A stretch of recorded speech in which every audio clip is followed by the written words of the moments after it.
What's good, y'all? Welcome back. I'm your host for today, Simon Villanos, aka Coach V, and we are bringing you our Week 3 2024 NAIA Women's Flag Football Recap. A lot of great games this week. You'll be hearing from myself, Kodey, and Gino on this one as we watched a number of fantastic games. Not too many. I'm not even gonna lie. This is a little bit of a spoiler alert. Not too many. A lot of blowouts this week. I'm not gonna lie. A lot of blowouts. On top of that, the Team USA trials were this weekend as well. So there are some teams that were without some of their best players. I don't believe we mentioned that too much on our recap, so I want to make sure and go ahead and say that there. But still an important week regardless. We got a lot of movement here in our rankings, which we'll talk about. We'll recap each game from this week 3 here, and also talk about Playmaker of the Week as usual, brought to you by Code Red Coaching. But without further ado, let's go ahead and hop into the recaps. Alright, now let's go ahead and talk about the first game from this week. It actually happened on a Monday, February 26th, so our episode from last week was about to release already at this point. But this is the first game we're going to start with from the 26th, the first Battle of Miami Gardens for this 2024 campaign. St. Thomas versus Florida Memorial here. St. Thomas currently ranked at 5, dropping a little bit here after a loss last week. And then you have Florida Memorial also dropping to 13 after a loss, a really bad loss to Keiser last week as well. So both teams looking to bounce back here in the history of the series. I believe St. Thomas has won each time. I don't think Florida Memorial has won. I feel like they've gotten pretty close, but they haven't quite knocked off St. Thomas yet. A lot of close battles, though. So, without further ado, let's go ahead and hop into it here. To start out, not too much going on here. I think both offenses would end up punting on their first drives here. St. Thomas would go 3 and out, and mostly because of drops or miscommunications or stuff like that. So a lot of that happening pretty early on here. So with that being said, let's go ahead and fast forward to the 5-minute 40-second mark here in the first quarter. St. Thomas with a 1st and 12 here after a check down to Maya Salas at 2nd and 6, and Holly Neer, the quarterback for St. Thomas, throws the out, but it is slightly off the mark here.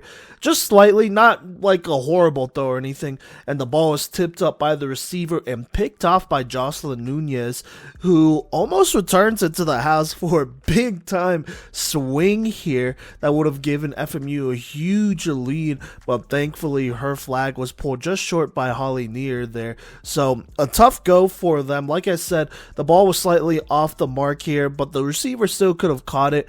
And unfortunately for St. Thomas, that is, Jocelyn Nunez was right there. Fortunate for Florida Memorial, who is now in the red zone, 1st and 3. Here's what happens. A bad handoff on an end around. That's dropped. So now it's like 2nd and 3, 2nd and 4. And on 2nd down, Taimalu Santos at quarterback runs a right, but is stopped for a loss. So now it's 3rd and 4 here. And then on 3rd down, Santos rolls right and almost throws a pick, but it's dropped. So now it's 4th and 4, and on 4th down, Santos drops back, but she is sacked by NAIA Leon, one of the best in the country, for a turnover on downs. And so St. Thomas survive a scare, to say the least here, but definitely backed up with the length of the field to go here. 1st and 10, just about, with 1:30 left. After a tip pass at the line of scrimmage, it's 2nd down here, and Holly Neer takes a shot to Jada Graham on the post, but there's a PI penalty called on Florida Memorial. The pass was originally incomplete, so now it's 1st and 20. On 1st and 20, Holly Neer steps up in the pocket and finds Rayyona Baker on the curl, who turns on the Jets and gets them across midfield. A huge gain here, and so now it's 1st and 20, and that's the end of the first quarter. So at the start of the second quarter, St. Thomas passed midfield with a 1st and 20. On this 1st and Nia rolls right and throws the drag route to Kaylee Miller, who then pitches it to Jada Graham, who gets a pretty good gain here, almost getting the first down, but just short, so it's 2nd and 3. After an incompletion, it's now 3rd down, and on 3rd, Nia throws a slant to Tyler Brandt for a first down, putting them in the red zone, just barely, 1st and 19. And on this first play in the red zone, Nia throws the corner to Jada Graham, but it's well covered, so it's incomplete. On 2nd down, Nia throws the post route to Kaylee Miller, who gets some good yards, so now it's the 1st and 9. Not 1st and 9, 3rd and 9. And on 3rd and 9, Nia throws the drag to Tyler Bryant, who gets some yards after the catch, but doesn't quite get in. So it's now 4th down in the red zone, and here's what happens. Holly Nia throws a perfect pass to the back of the end zone, and Jada Graham with a beautiful all-hands toe tap catch. Sensational to give them the lead, a 6-0 lead on that touchdown. A slant to Tyler Bryant on the extra point will make it 7-0 with 6:50 left here in the second quarter. Now Florida Memorial takes over with 6:50 left here, and it's not the most organized effort here. After a first down on a handoff on the jet sweep to Erica Johnson, it's now 1st and 18. They would get a double pass here following that for some good yards, making it 2nd and 6, and would actually get across midfield thanks to a holding penalty on the next play to make it 1st and 10. But on 1st and 10, they would go ahead and roll out Santos, and she just makes a bad decision here, throwing it to Mayerly Cayon, who gets the interception basically. And so St. Thomas is set up 1st and 7 with 4:30 left here. And this is what happens next. Nia throws the out route to Graham, who gets the first across midfield. So now it's 1st and 17. Following that, Nia would then go ahead and pump the ball here, faking out the defense and scramble for a nice gain for about 8 yards. It's now 2nd and 9 here. And on 2nd and 9, Nia throws the wheel route, it looks, to Rayona Baker, who gets up there and makes a great catch, putting them in the red zone, not scoring just yet. So there you go, but it's 1st and 9 here. And on that down, Nia throws it left to the corner of the end zone to a wide open receiver, but it is overthrown. Doesn't matter though, as on 2nd and 9, Nia comes back and throws the wheel to Jada Graham, who makes another big time catch in the back of the end zone to make it 13-0. On the extra point, after being patient in the pocket, she eventually finds Rayona Baker to put them up 14-0. And so, with that being said, there's about 2 minutes left here. After a nice out route to Ronisha Gibbs for a first down on 1st and 20, Santos goes deep, but this one is just underthrown, and Baker just goes up and gets it for a big-time interception. And so St. Thomas does have a chance to score here with 1:47 left, 1st and 3 near midfield.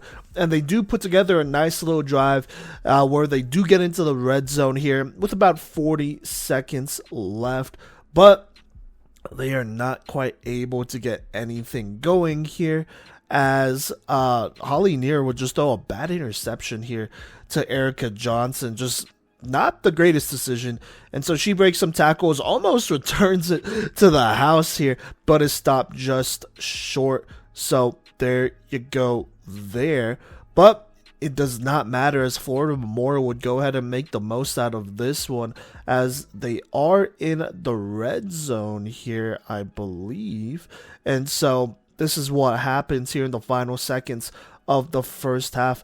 They go ahead and call a double pass, which comes back to Santos, and she throws it deep to Vanessa Queen, who makes a tough catch for a big gain here. And some more yards are added onto that thanks to some penalties thrown. So now it is 1st and 1 with 7 seconds left, and Santos evades the pressure and finds a wide open Erica Johnson for a big time 20-yard touchdown. So there you go there. Florida Memorial gets on the board here. PAT's no good. It's picked off by Deshumba Washington. So St. Thomas goes into the half leading 14-6. Now St. Thomas, they get the ball to start here in the third quarter, and here's what happens. Let's go ahead and fast forward to a 3rd and 3. On 3rd down, Nia scrambles and gets a first pass midfield to extend this drive. Following that, 1st and 15 here, Holly Nia throws a quick curl to her center, Leah Cruz, who makes a player miss and then burns the defense to the house to make it 20-6 here. I believe that is the first career touchdown for Leah Cruz here, friend of the podcast. So there you go there. PAT's no good, but St. Thomas at this point has a tough 20-6 lead. Florida Memorial tries to get something going, but that drive ends when on 4th and 1, Lanai Leon gets a huge sack, which goes ahead and forces a turnover on down, so that drive dies there. St. Thomas would then go 3 and out, just not quite getting anything going. Florida Memorial would take over here, and we'll get a first down right before the quarter ends, but here we are in the 4th. St. Thomas with a 20-6 lead. Florida Memorial really needing to score here. But here's what happens on 3rd and 26.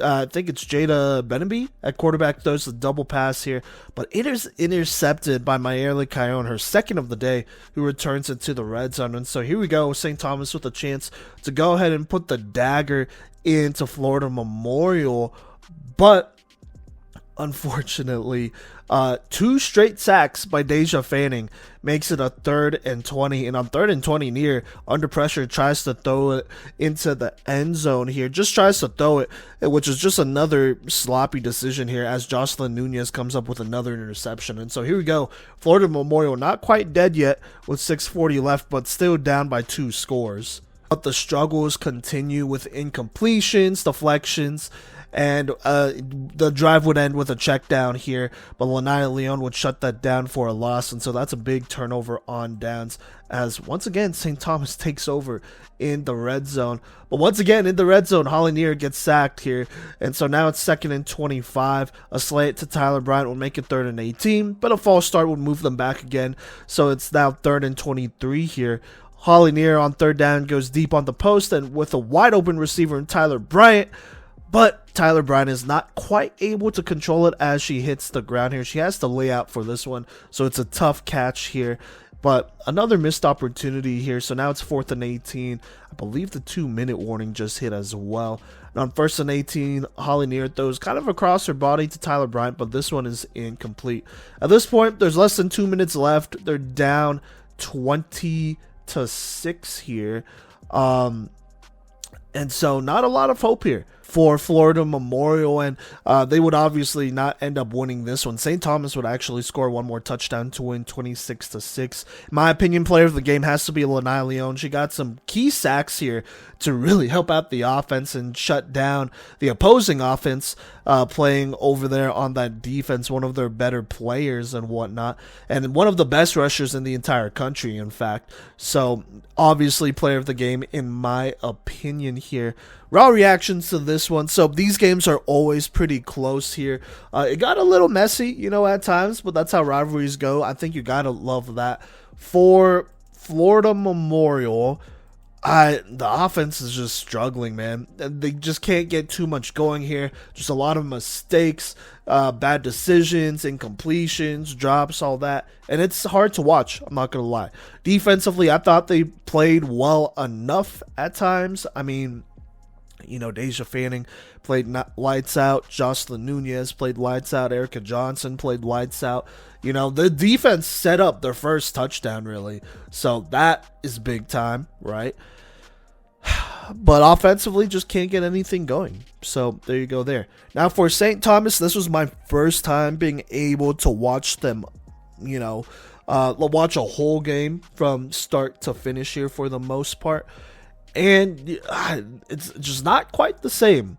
Not quite the same as last year here. I think this is still contender. You see all the talent around them and whatnot, but it just feels like something is just slightly off on the offensive side. And so we'll see if they could gain back some of that magic and rhythm moving forward. But St. Thomas, just some struggles on offense, some sloppy play at quarterback, I'm not going to lie.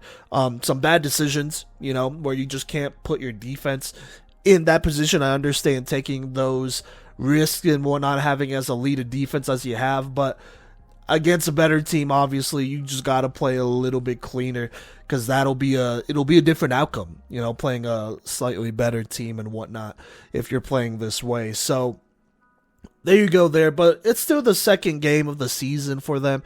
They're still figuring some things out here, so I'm not completely worried here. But as far as contending goes, I feel like they do have a little bit of a ways to go here. You look at some other teams like an Ottawa, Keiser, I would even say Thomas as well, Warner, they're just a lot more fluid, just a lot better.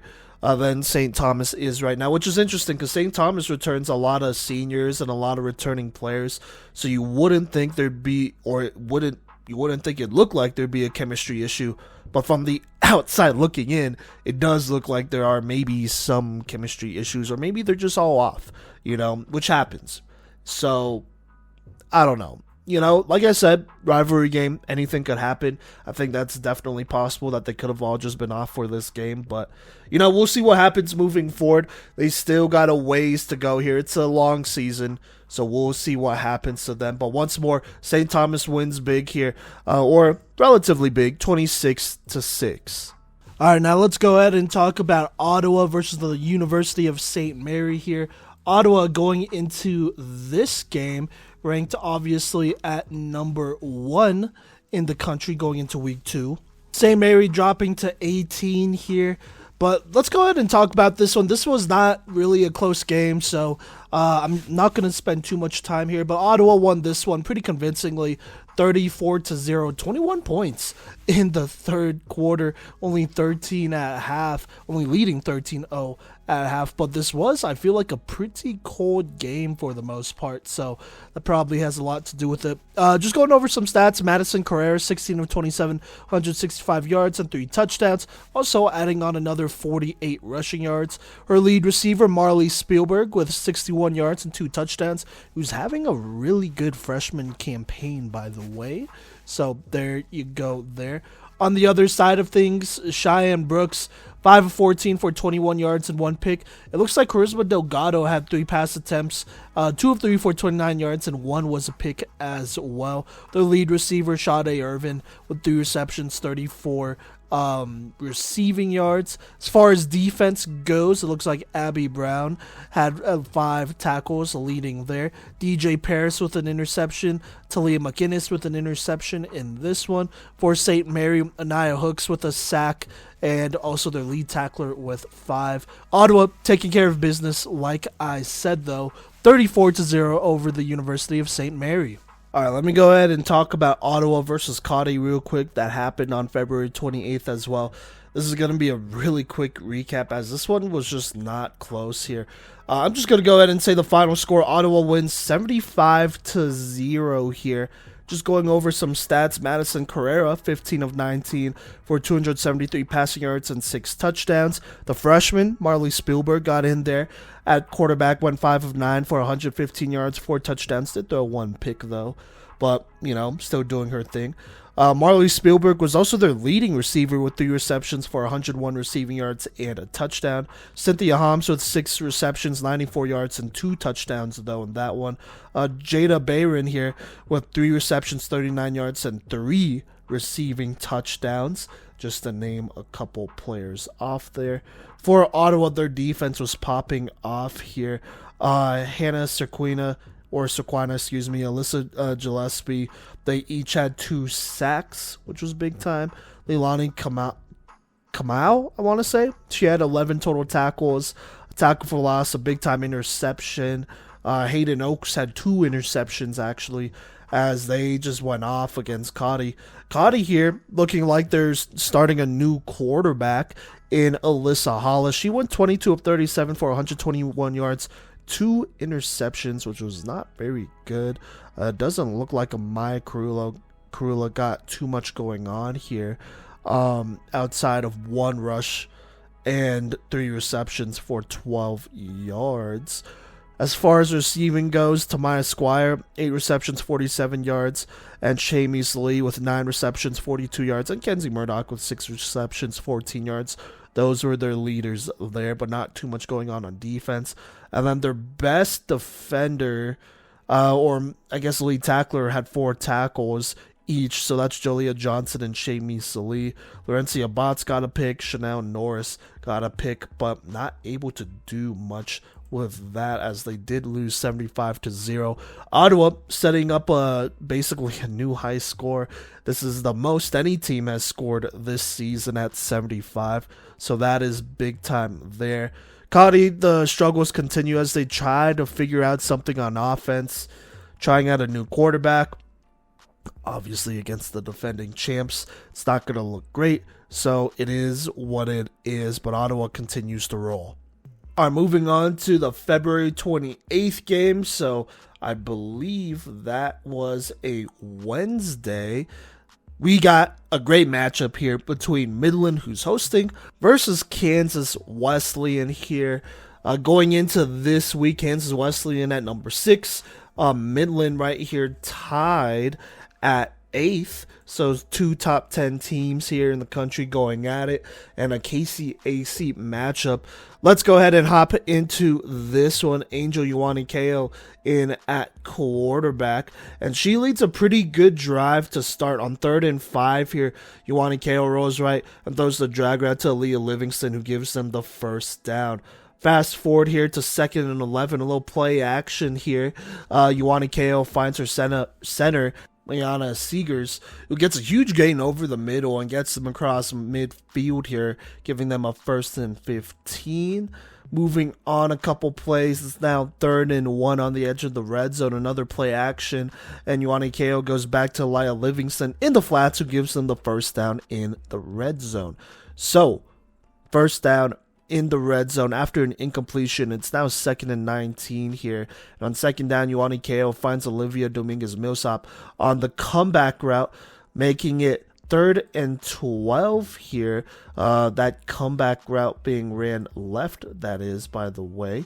And following that 3rd and 12, Ioane-Kao aims down the right sideline and finds Aaliyah Livingston on a perfect throw to the back of the end zone here, and a good catch to make it 6-0. Ioane-Kao on the extra point will then roll out right and ends up just running it in, beating the defender to the edge, giving Midland the 7-0 lead over Kansas Wesleyan early on. Now, Kansas Wesleyan on their first drive with 6:04 left will get a first down thanks to their quarterback Chihiro Iwata scrambling for that first. But following that, they just couldn't quite get anything going and would stall out near midfield with a 4th and 5, and so they would end up punting. Now, Midland would take over here, and this drive would extend into the second quarter. So let's go there here. 3rd and 4 for Midland. They go ahead and call play action, and Ioane-Kao finds her center once again, Seegers, who gets them into the red zone with a nice 1st and 20. After that, on 1st down and 20, their quarterback scramble was left for a good gain for about 8, giving them a 2nd and 12 situation. And on that down, Ioane-Kao threads the needle on the slant to Michaela Nunez, who then gets them close to the red zone, or end zone, almost scoring, but not quite getting there. So that brings up a 3rd down here, a 3rd and 3, where Ioane-Kao reads it well and eventually finds Jocelyn Nunez on the check down. This was a great play call, by the way, who would go ahead and walk it in to give them a 13-0 lead. Love the play call. I thought it was a perfect one where Nunez was wide open here, and Ioane-Kao just read the offense, or read the play extremely well and read the defense well, finding Jocelyn Lopez for the touchdown. So there you go.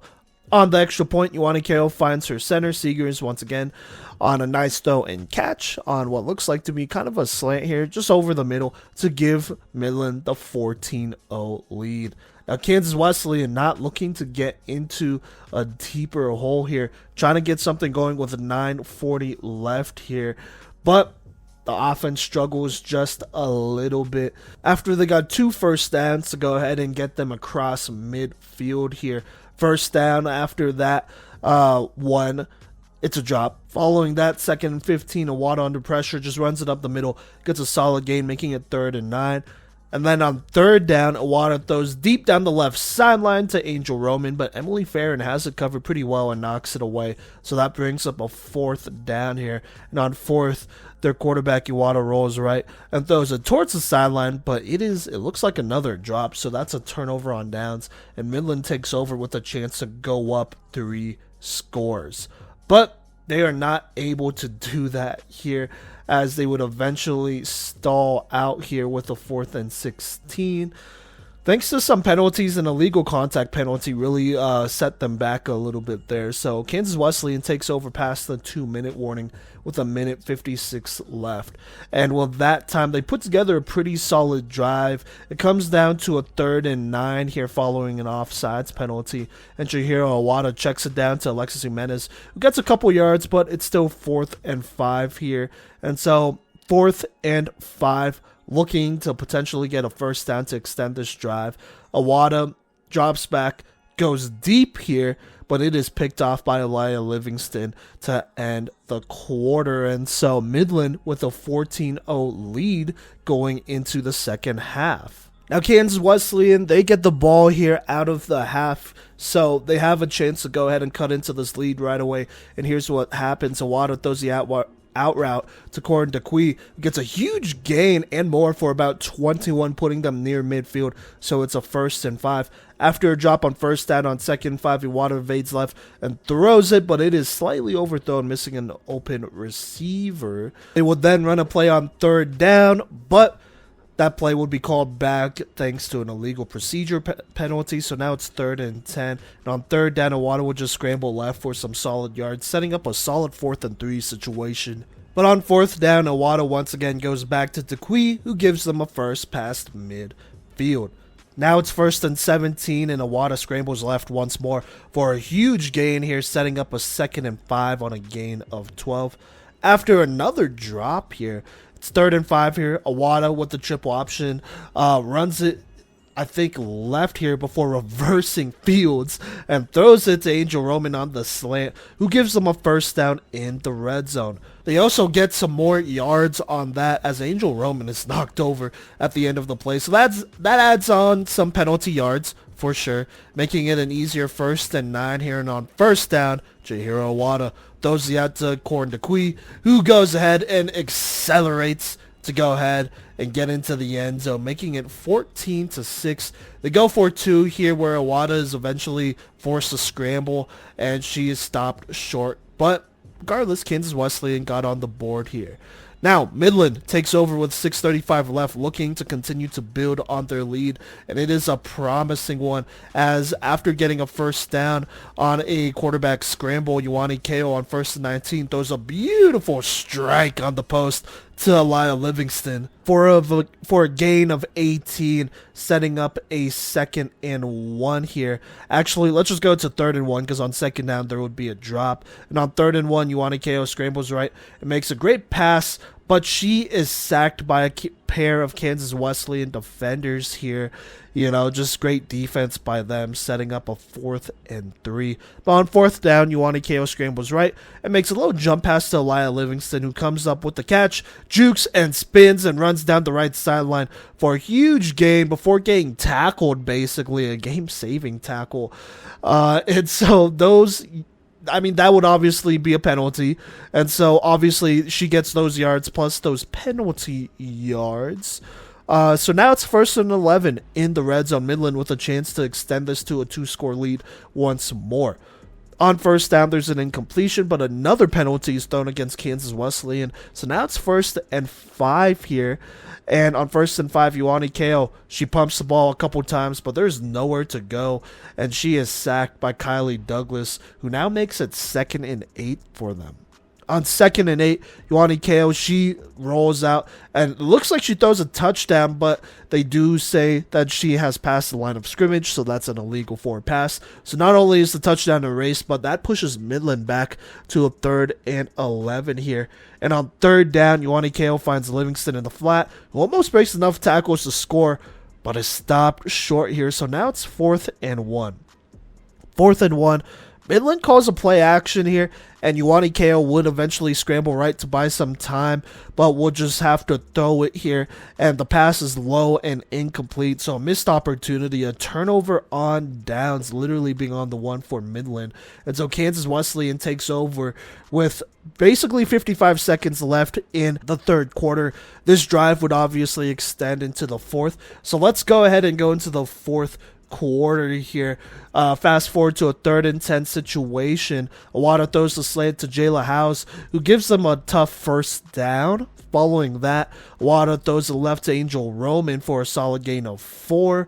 On second down, Iwata then finds Jasmine Whitfield, who almost gets the first down, but is stopped just short, so now it's 3rd and 1 here. And on 3rd down, their quarterback finds Jada Wilson on the hitch, who gets them past midfield on that play. So Kansas Wesleyan rolling at this point. 1st and 14 past midfield. Iwata scrambles left for a pretty good gain here. Now 2nd and 4.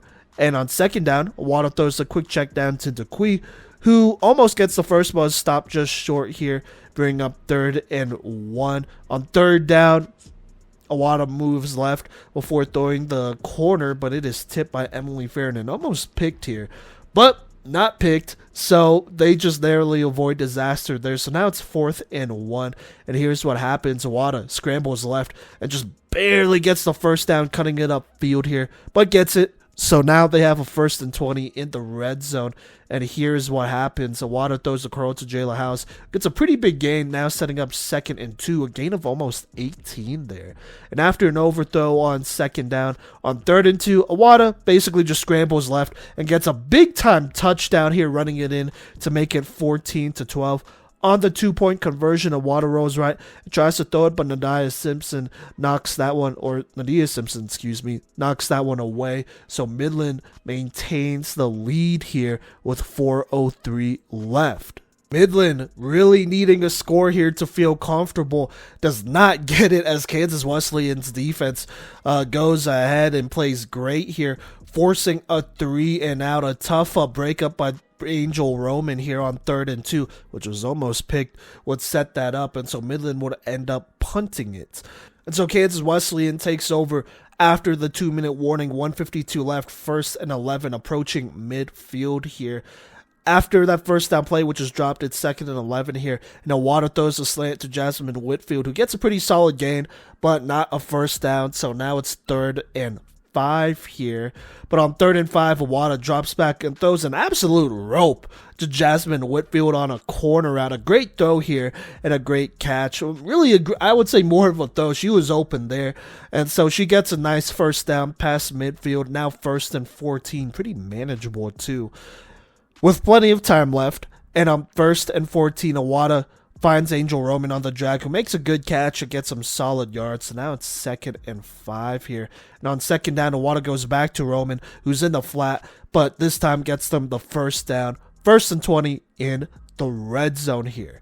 And on 1st down, Iwata goes up the left sideline to Angel Roman, but Emily Farron is there and knocks it away. So now it's 2nd and 20. 57 seconds left. There's plenty of time here for Kansas Wesleyan.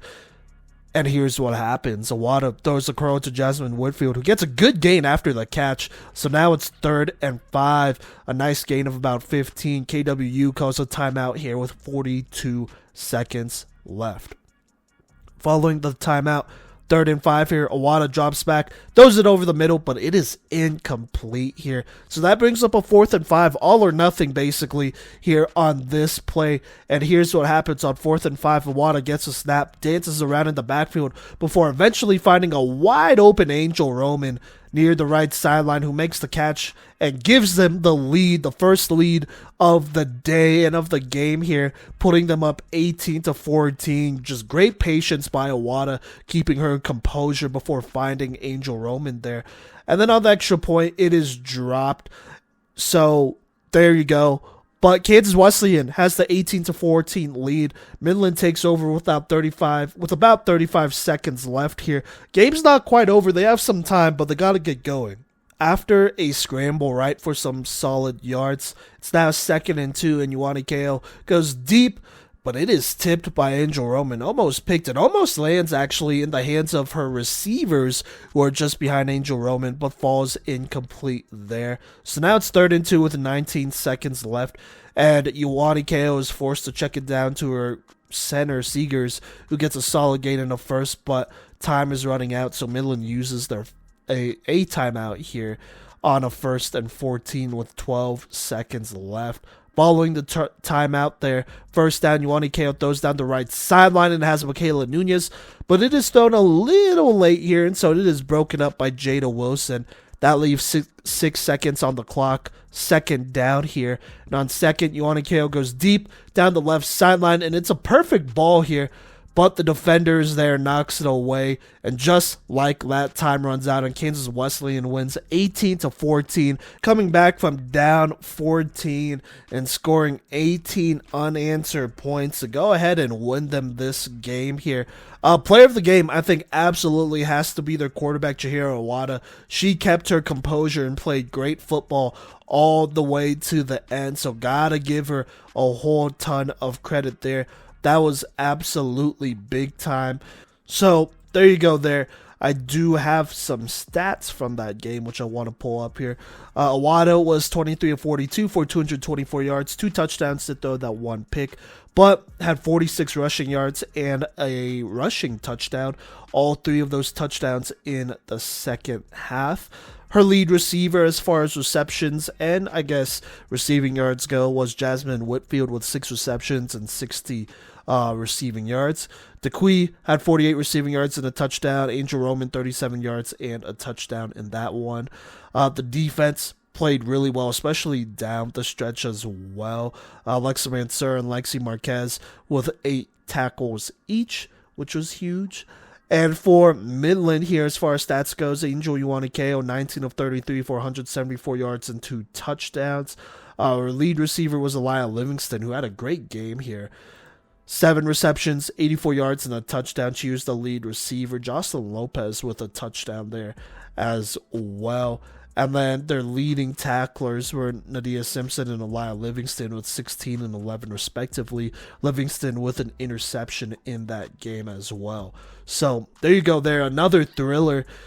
Let me go ahead and react to this game. So it's funny because last year a similar situation happened where Kansas Wesleyan, they would come back and score the game winner at the very end here, a little buzzer beater here actually to win that game, and it would basically happen again. Midland just not being able to beat them at home and blowing some leads and opportunities, which is tough. Let me talk about Midland first here. So the offense looked really good in the first half here. They went up 14-0. In the second half, they still looked pretty solid. That 3-and-out at the end obviously didn't help, but they did get a red zone trip where they were on the 1. And if they would have scored there, that would have put them up by 2 scores again, obviously. And that's always a big time, advantage to have, especially in flag football, which is a faster game. There's less drives and opportunities. So that's definitely one that Midland wished they had back. They had that opportunity to score and basically put this one away for the most part and just weren't quite able to do it. I thought defensively they were able to do some good things there, but, they just couldn't keep getting stops. And that kind of brings me to Kansas Wesleyan offensively. It took them some time, I felt, to get going, but they really found themselves in the second half and were clicking and were going. And, got to give a lot of credit to their quarterback as well, Iwata, who just played lights out and looks like a really good quarterback for them over there. But still a lot to work on. A lot of drops, I feel like, in this game by KWU, which is tough. And luckily enough, their defense played well enough, only, holding Midland to 14, which wasn't the worst at halftime, but, shutting them out in the second half, that obviously made up for it, and they played lights out. So love it, but still plenty to work on for both teams here. Definitely looking forward to the next matchup. Like I said, final score of this one, Kansas Wesleyan wins 18-14. Speaking of rolling, that's what Southwestern continues to do as they played Bethel. And this game was not close as well. Bethel having to forfeit a couple games here. I assume just not having the numbers for one reason or another. But Southwestern would win this one pretty easily, 59-0. The live stream was not up for some reason, and there's probably a good reason behind it. So let me just go over some stats here from the box score. Viviana Solis, 6 of 7 for 111 passing yards, 3 touchdowns. Miranda Dooley, 4 of 9, 29 yards, 2 touchdowns. Dooley also had 58 rushing yards and 3 rushing touchdowns. Jeez. Solis adding on another 25 yards. Looking like they allowed Solis to quarterback a little bit here on the back end. As far as receivers go, Tana Weckworth with 2 receptions, 31 yards and a touchdown. Davina Little, 1 reception for a 27-yard touchdown. Mallory Lund, 1 reception for an 11-yard touchdown. Elisa Lamas, another 11-yard touchdown, and Viviana Solis with a 6-yard touchdown reception there. Defensively played really well. Aaliyah Hansen, 2 interceptions, 4 total tackles there. Tegan Smith and Mallory Lund also getting interceptions. Looking like Lund maybe had a pick 6 as well, so that's big time. For Bethel, all new faces. I don't recognize any of these names from their roster last season, so that's interesting, I think, for sure. But Leah Groves, 13 of 34 for 81 yards and 4 picks here. Their lead receiver, Estefania Gonzalez, 7 receptions, 38 yards. Lexi Jones, 4 receptions, 23 yards. And then that's basically it from there. Estefania Gonzalez, 16 total tackles, though. Extremely productive, but, that's pretty much it. Lexi Jones and Leah Groves and Tiffany Pop with 6 total tackles each, that is. So there you go. But just not much going for Bethel as they just struggled, man, in this game. And this was never really a close one here. So Bethel drops. I mean, they're still winless, right? But this is the first game that they played. A lot of other, like I said, forfeits. So that continues to happen. Hopefully they're able to stabilize here. I didn't think they were going to have a great season or anything this year anyways. But, you're going to need some players to stick in for some things to work out for this program to continue to get better and be around, to be fairly honest. So there you go there. For Southwestern, still undefeated, got some other players involved here, but obviously Miranda Dooley and Viviana Solis really running the show here on offense and defense technically as well. So gotta love that. Looks like Southwestern has a duo that they could really rely on here moving forward. But like I said, final score, Southwestern wins 59-0 over Bethel. All right, now let's quickly talk about another game here. Keiser versus Point. This one wasn't super close here. I mean, Keiser's now, they're the number 2 team in the country. Point, a new program, and sitting at number 17 going into this week. I didn't really expect this one to be close here, and it wasn't. Keiser won 52-6. I do have some stats to go over, and I did watch a good amount of this game as well, just to get some eyes on Keiser and see how Point would react to playing their first contender here. But it looked like Haley Young got the majority of the snaps here. 14 of 19 for 128 yards and 3 touchdowns. Jasmine Roden, though, obviously the starter, being their senior quarterback over there over Young. 9 of 11 for 100 yards, 2 touchdowns. As far as receiving goes, Adriana Rodriguez, 9 receptions, 61 yards, and a touchdown. Kennedy Foster was cooking here. 5 receptions, 50 yards, and 2 touchdowns. Brenna Ramirez, 2 receptions, 41 yards, and a touchdown there. As far as defense goes, the defense for Keiser looks really good. Emma Wagenman, I believe, set a school record here. According to the stats, she got 5, which is huge. Reagan Pellegrino adding on a sack. Adriana Cavallati had a pick. Kennedy Foster had a pick. Cindy Woodman had a pick. Cindy Woodman being their lead tackler with 5. So that was big time. For Point here, wasn't the worst. Obviously playing a contender, it's definitely a little bit of a shell shock here. But Maddie Motts doing what you can. 12-15 though, 71 yards, a touchdown, 2 picks. Also ran for 42 yards. Caitlin Rayner, 3 of 12 as far as pass attempts go, 11 yards. They're struggling a little bit outside of Maddie Motts, she was running it. But outside of Maddie Motts, the next most productive player was Jordan Palmer, who had 6 receptions, 44 yards, and a touchdown. Lainey Grace Benefield also had 4 receptions for 17 yards. Leah Prather, 2 receptions, 10. Alexandria Jackson, 2 for 5 there. Just not too much more going on. As far as defense goes, Leisha Nathan had a sack. Their lead tackler was Jordan Palmer with 5. Then they had a handful of breakups. So there you go. Keiser taking care of business. Point, learning from this experience. I think, playing a contender like this will get them used to better competition moving forward, and they'll be better for it, obviously. But Keiser just firing on all cylinders here. Offense was great. defense looks really good. They might have one of the best, probably a top 3, top 2 defense in the country here, honestly. And as far as offensively goes, they could just do so much. And they just have so many receivers. I mean, just seeing Kennedy Foster and Ashley Clam, who Ashley Clam only had 1 reception for 32 yards, which was a big play there. But just seeing those two line up on the field together, oof. And you still got to look out for Brendan Ramirez and everyone else, Brianna Hernandez Silva, Adriana Rodriguez, like all these other players who you know could also burn you as well and could be wideout ones or, top offensive options on a lot of other teams. It's a lot, for Point to handle here. I mean, it was a lot for Florida Memorial to handle, who wasn't, I don't think, able to score against this team last week. And FMU is currently ranked above Point, so at least for now. So there you go there. But Keiser taking care of business, 52-6. All right, now Weber St. Thomas. I'm not gonna lie, this stream was bad.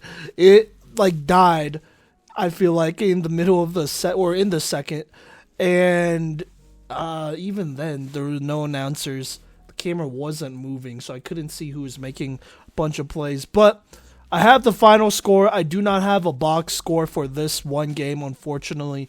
St. Thomas would beat Weber 0-13. Going into this one, though, St. Thomas was at 5, Weber at 7. I feel like this is a pretty good showing for Weber, keeping it close, knowing how many weapons they had over there, so really can't complain. For St. Thomas, I feel like they probably should have won by a little bit more, but like I said, I couldn't even really watch most of this game anyways, so it is what it is. Like I said, St. Thomas wins 13-0.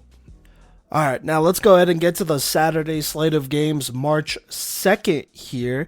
We have Florida Memorial versus Weber. Florida Memorial going into this game at 13, dropping a tough one against St. Thomas. Weber right here at 7. After a pretty solid performance against St. Thomas, only losing by 2 scores there, I believe. And so let's go ahead and hop into this one here. First quarter, nothing really happened, I'm not going to lie. Both teams on offense kind of struggled here.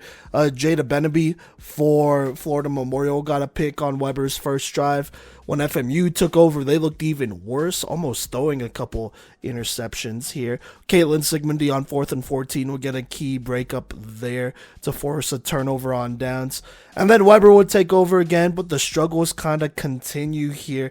Deja Fanning proving to be an issue, sacking Sam Wilson, the quarterback for Weber, twice on this drive. Once on 1st and 6, and then another time on 4th and 7. Already getting 2 sacks in that first drive. And then FMU takes over here, and that's kind of where we pick up in the second quarter. But Florida Memorial continues to struggle on offense as they're just not able to complete any passes at all. And so they would eventually punt it. And then Weber would take over 1st and 15 here, looking to get something going. Now, to start, they go ahead and throw the out route to Shine Duran, who gets a couple yards, but also gets some tough contact, and it looks like there's a little bit of jawing here and there, but still gets a good gain. It's 2nd and 10 now. Following that play, Wilson throws a screen to Emma Balaka, who battles forward through more contact. This time, a penalty is thrown against Florida Memorial there, so now it's 1st and 16. On 1st down, Wilson throws the out to Riley Bolser, who makes a good catch, making it 2nd and 9. And then on 2nd down, Wilson rolls left and throws it deep, but Erica Johnson goes step for step with the receiver and knocks it away, forcing a 3rd and 9. And then on 3rd and 9, Wilson has to check it down to Sammy Gonzalez, who makes another player miss and almost gets free, but a penalty is thrown against Florida Memorial, and so I believe she would have been short, but the penalty moves Weber past midfield and gives them a 1st down, a 1st and 11 there. And then on 1st down, Sigmundy gets a snap, throws it to Wilson, who evades the rusher and then scrambles for only a gain of 1. And then on 2nd down, Wilson throws the out route to Bria Camp, the center, But FMU absolutely hits another player here, or hits the blocker here. So that pulls another personal foul. Throws another personal foul on FMU. So that gives Weber another first down in the red zone. 2 straight penalties here, giving Weber first downs. And then on 1st and 16, Sam Wilson sidesteps the rusher and then launches one towards the right sideline, where Riley Bolser rises above 2 defenders for the head top and the touchdown, giving Weber a 6-0 lead. PAT is no good there. Now the struggles for FMU continue as they do not complete a pass on this next drive, and so they go 3 and out pretty quickly there. Now Weber takes over here, looking to get something going and go up by 2 scores, but after they get a first down pass midfield on 1st and 15, Wilson throws the check down, but it is tipped and picked off by Deja Fanning, who's having an excellent game right here so far. And so FMU takes over with 3:16 left in a 1st and 7 situation approaching midfield. After a drop at 2nd and 7, where they go ahead and check it down to Amelia Smith, who cuts it upfield and gets a huge gain past midfield for about 20 plus yards. So now it's 1st and 6 across midfield here. And on first down, Taimalu Santos throws the screen to Jennifer Bethel, who makes it 2nd and 1. And then Santos throws it the out to Jocelyn Nunez, who puts them in the red zone and also gives them a first down. So it's 1st and 12 here. On first down, Santos throws the fade to Erica Johnson, but she is not quite able to bring it in. Bring up 2nd down with about 35 seconds left here. And on 2nd, Santos throws over the middle, but the route is jumped and almost picked here, but the pick is dropped. So now it's 3rd down. And then on 3rd down, they go ahead and direct snap it to Diamond Mays, who rolls right and throws an absolute dot to Erica Johnson, who's in the end zone, to tie this game at 6-6. On the PAT, Santos's throw is incomplete. So that is pretty much it there. Weber just runs one more play, but it doesn't go anywhere. And so going into halftime, it is 6-6 here. FMU does start with the ball, but after getting a nice first down on a throw to Ronisha Gibbs, they are not able to get too much more here, as they would get a pretty big gain on 2nd and 15 on a curl to Ronisha Gibbs again, but another personal foul thrown on FMU erases that big gain, and so this drive basically dies from there as it gets to a 4th and 9, where Santos tries to evade the rusher and throws towards the right sideline on the curl, but it is broken up, almost picked really, and so that's a turnover on downs. That personal foul really hurting FMU's chances on that first drive out of the half. Now Weber, they take over here, and they get a pretty solid drive going here. On 2nd and 11, Wilson evades the rusher and throws it to Zoe Mello on the curl, who fights through contact and gives them a first down in the red zone. But from there, they do get into a 4th and 5 situation, thanks to Wilson rolling right and finding Riley Bolser on the curl, who almost gets in, but is stopped short, like I said. So now it's 4th and 5 here. And on 4th down, Wilson rolls right, pumps, gets a defender in the air, and then finds a wide open Riley Bolser near the sideline to make it 12-6. On the PAT, the throw is dropped, so Weber will just have to settle for that 12-6 lead here. A nice drive for them. And so FMU takes over with 5:09 left in the 3rd, and on the very first play, they run a double pass where Taimalu Santos gets a snap, throws it to Diamond Mays, who then goes deep to Ronisha Gibbs and then burns the defense 60 plus yards to the house to tie this game at 12-12. PAT is overthrown, so it stays tied there. Now Weber, they tried to get something going here after a quick hitter to give them a first down. A play later on 2nd and 16, Wilson tries to pitch it forward, but it is off the mark, and Amelia Smith dives forward for the interception, getting her arms underneath it, protecting the ball from the ground and giving FMU a great spot here just near the red zone. 1st and 6, but on first down, Santos is sacked. On 2nd and 10, the screen to Vanessa Queen doesn't go too far, maybe 2 yards. So now it sets up a 3rd and 8. But on 3rd and 8, they throw the slant. But that is broken up by Cheyenne Duran, who plays great defense there. Bring up 4th and 8. And on 4th down, Santos goes deep down the right sideline and drops it into the breadbasket. But it is dropped by Vanessa Queen. So that's a tough 3 and out. Another missed opportunity by FMU. And so let's go ahead and fast forward to the start of the 4th quarter where Weber has the ball. It is 4th and 2. Looking to convert here. Wilson drops back, but is sacked once more by Deja Fanning, who gets another turnover on downs basically on her own here. I believe that is her 3rd or 4th sack of the game. And so FMU takes over with the 1st and 6 across midfield, about 10:40 left in this game. After Santos hits the quick hitter, which gets them a good gain here, they find themselves in a 2nd and 2. And then on the 2nd and 2, the rusher blocks the pass from Santos, but definitely bumps the quarterback on the way down. And that's kind of a bad penalty by Weber, as that is called, and that's a roughing the passer call. So now it's 1st down in the red zone, 1st and 11 here. And on this down, Santos rolls right, pitches it to Diamond Mays, who gets a good gain, getting to the edge. So now it's 2nd and 4. And on 2nd down, Mays rolls left before pitching into Santos, who is stopped short. So now 3rd and 1. This time on 3rd down, Santos rolls right, pitches it to Mays, who is stopped just short. So now it's 4th and inches. FMU calls their first timeout with 7:23 left. Then out of the timeout, they call this play here. Santos with the direct snap goes right up the middle and gives them the big time touchdown. 18-12 here, which is absolutely huge. On the PAT, Santos gets a snap and has an open receiver in the back of the end zone, but it is just overthrown here. But regardless, FMU takes a big-time 18-12 lead here in the 4th quarter. Now, Weber takes over with 7:15 left, still with a chance, to tie it up, but definitely a lot of momentum going FMU's way. On 1st down, it's incomplete, though. On 2nd down, Wilson throws a slant to Leah Bailey, but she's stopped just short of the 1st down. So now it's 3rd and 1. And on 3rd down, Wilson checks it to Sammy Gonzalez, who goes ahead and gets the 1st down, making a player miss. So now they're in a 1st and 19 situation. But on 1st and 19, Wilson sacked by NAIA McKnight, bringing up 2nd and 22. Weber then calls a timeout here, I believe their first of the half.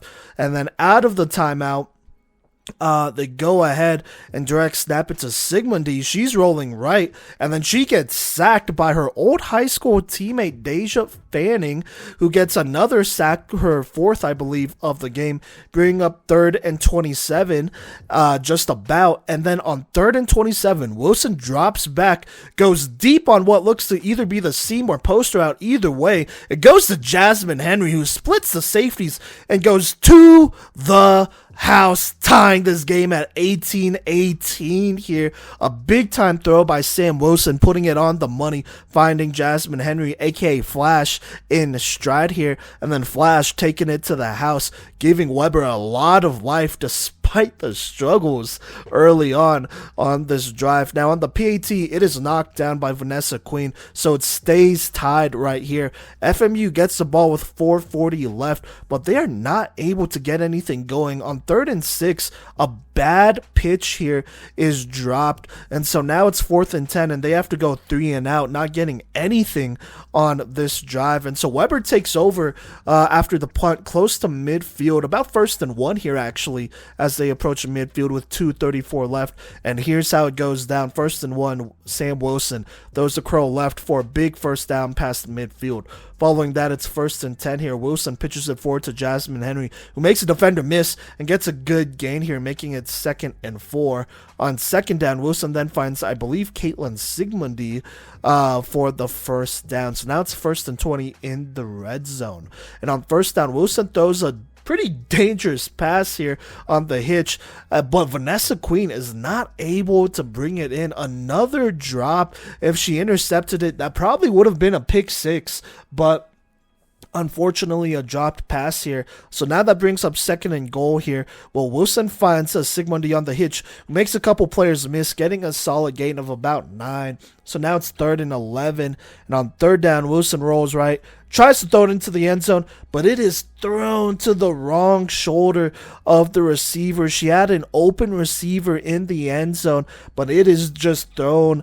Rare miss by Wilson, so now it's incomplete here. That would have been a potential game-winning touchdown. So now it's 4th and 11, 37 seconds left in this game. Wilson drops back, throws the check down because she's forced to, but Erica Johnson gets a key pull here, forcing a turnover on downs. So FMU has a chance to go ahead and maybe make something happen with 34 seconds left. At worst, it goes into overtime, but before they run a play on 1st down, they call a timeout. Which doesn't do a whole lot because on 1st down, it's an incomplete pass. And then on 2nd down, Santos goes deep down the right sideline, but it is contested in double coverage, and Caitlin Sigmundy gets the pass break up here on Erica Johnson. It looked like maybe Erica Johnson brought it in, but that would have been a tough catch to bring in. So now it's 3rd and 10 here, and they go ahead and get it to Diamond Mays, who rolls left and then kind of throws across her body, which is a big no-no, and it is picked off by Sammy Gonzalez, I believe, and returned to the house, making Diamond Mays, or one of the players, miss on the way there, as Weber goes up 24-18 in the closing seconds. The PAT is picked, but the damage is done here, and then unfortunately once more FMU just trying to get something, just pitches it forward on their 1st down play, and once again it's another pick 6, and then Weber ends up winning actually 30-18, and FMU would actually throw a 3rd pick, so 3 picks in 30 seconds, basically 2 pick 6s in 30 seconds, as Weber wins a thriller 30-18. But that doesn't show how close this game was. I think player of the game, has to be Sammy Gonzalez, who had that big-time pick 6. And I believe it's Sammy Gonzalez.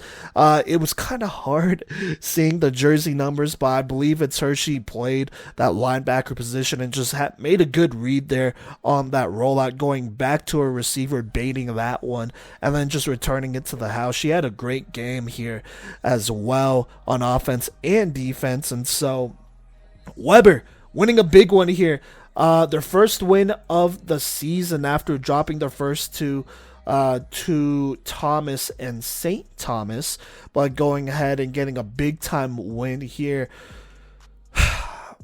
Well, let me talk about Weber real quick. Weber, they stood tall. They played well. This team is finally coming together. Riley Bolser made some big plays. Caitlin Sigmundy, per usual, making some huge plays here. Sam Wilson staying composed and throwing that big-time touchdown. That absolute bomb to Jasmine Henry. That was huge. They got Jasmine Henry more involved as the game goes on, which I think might have to be the key here, as she could be a really good contributor to the squad with her speed. So gotta love what went down for Weber as they continue to figure it out. Definitely, some missed opportunities, but, they're working with what they have, and I think this team is slowly but surely coming together, so that's a big win for them. For FMU, on the other chance, I'm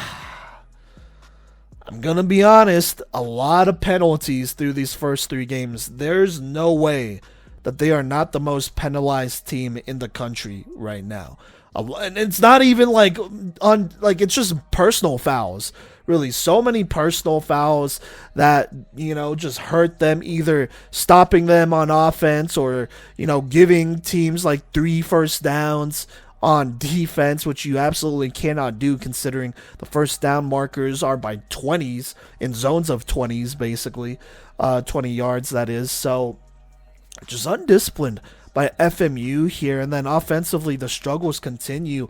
Sometimes they look really good, but most of the time they just struggle, trying to get something consistent going here. And, this is a tough pill to swallow because their defense, I felt like, played a really good game. Deja Fanning would have won player of the game, in my opinion, with her pick and 4 or 5 sacks here. Just absolutely tearing it up this season, but offensively, they just haven't been able to quite hold up their end of the bargain. And in general, this team just looks undisciplined. I'm not even going to lie. I'm not going to mince words here. This was a winnable game, and they lost it. in a heartbreaking fashion too. So I don't know about FMU. They haven't actually had a Sun Conference win really since they've existed. They beat Reinhardt last year, who's now in the Sun Conference this year, but I don't really count that since they weren't in it last year. And it was Reinhardt's first year, so there is also that. But yeah, just a tough go for FMU. Weber, very well coached in this one, stuck it through, and they honestly deserved this one. They played it very well. So there you go there. Weber winning an exciting 30-18 game here. Sammy Gonzalez with that game winner pick 6 over Florida Memorial. All right, now let's go ahead and talk about Keiser versus Reinhardt here. Before I hop into this one, no Kennedy Foster or Ashley Clam. I believe they were with Team USA this week or this Saturday here, as they both have been heavily involved with them in the past. So both of them missing from Keiser, but that doesn't really stop Keiser. This game was not really close, I'm going to be honest with you. Keiser won this one pretty handedly in Georgia over Reinhardt, 34-6. Player of the game, Jasmine Roden, 15 of 28, 205 yards, 4 touchdowns, 22 rushing yards, and a rushing touchdown. I watched some of this game, but, there's just not too much to go off here. First quarter was scoreless, but from there, it just kind of fell apart here as Reinhardt just couldn't quite compete. Let me just go over some of the other stats. Adrian Rodriguez, 8 receptions, 111 yards, 2 touchdowns. Sofia Caprio, 58 yards and a touchdown. Marissa Rubino had a 15-yard touchdown reception there. Defensively, they balled out, only allowing 6 points to Reinhardt. Sydney Woodman with, I think this is 10 and a half tackles, I want to say here. I don't know how they did their stats here, but regardless, they're leading tackler there. So, there you go. Reinhardt missed some opportunities. They had a touchdown here in that first quarter, but it was called back because I think the quarterback got sacked, Alicia Wyatt, that is, who, by the way, went 20 of 33 for 182 yards, no touchdowns, no picks, at least listed here. Jada Vick with 34 rushing yards. Deshae Branham, 3 receptions, 38 yards.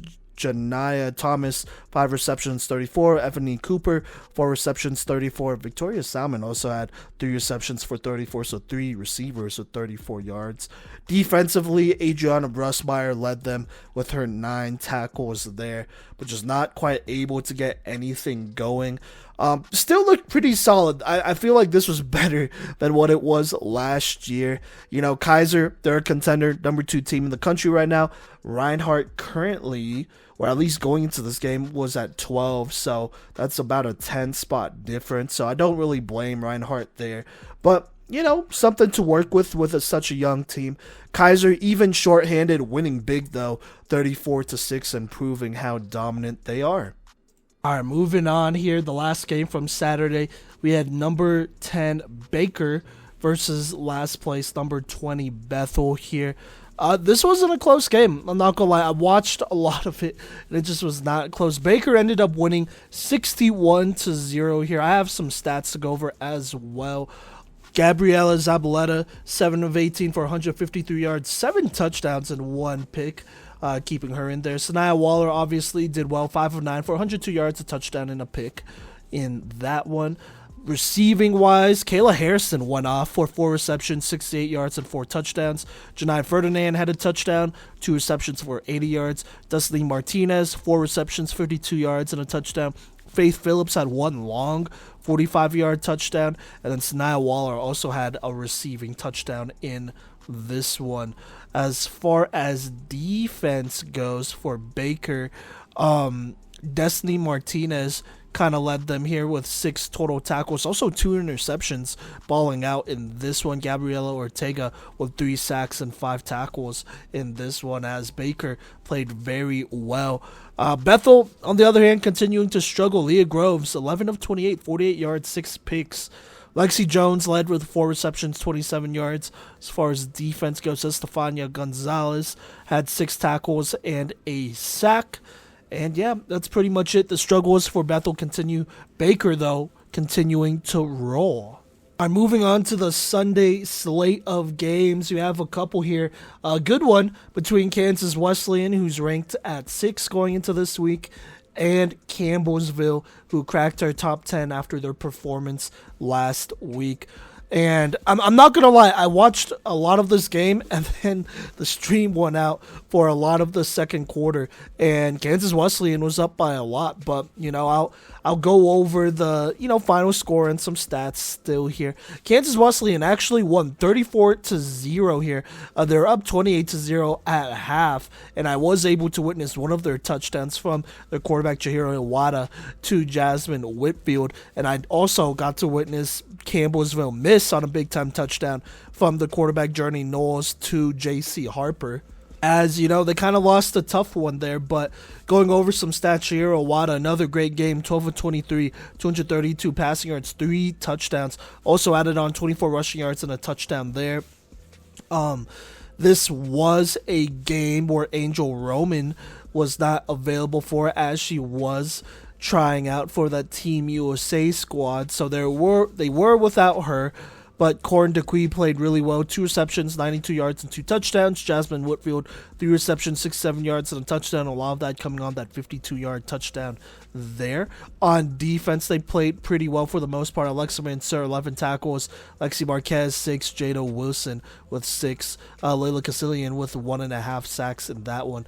For Campbellsville, just struggled. Journey Knowles had 6. She went 6 of 14 for 50.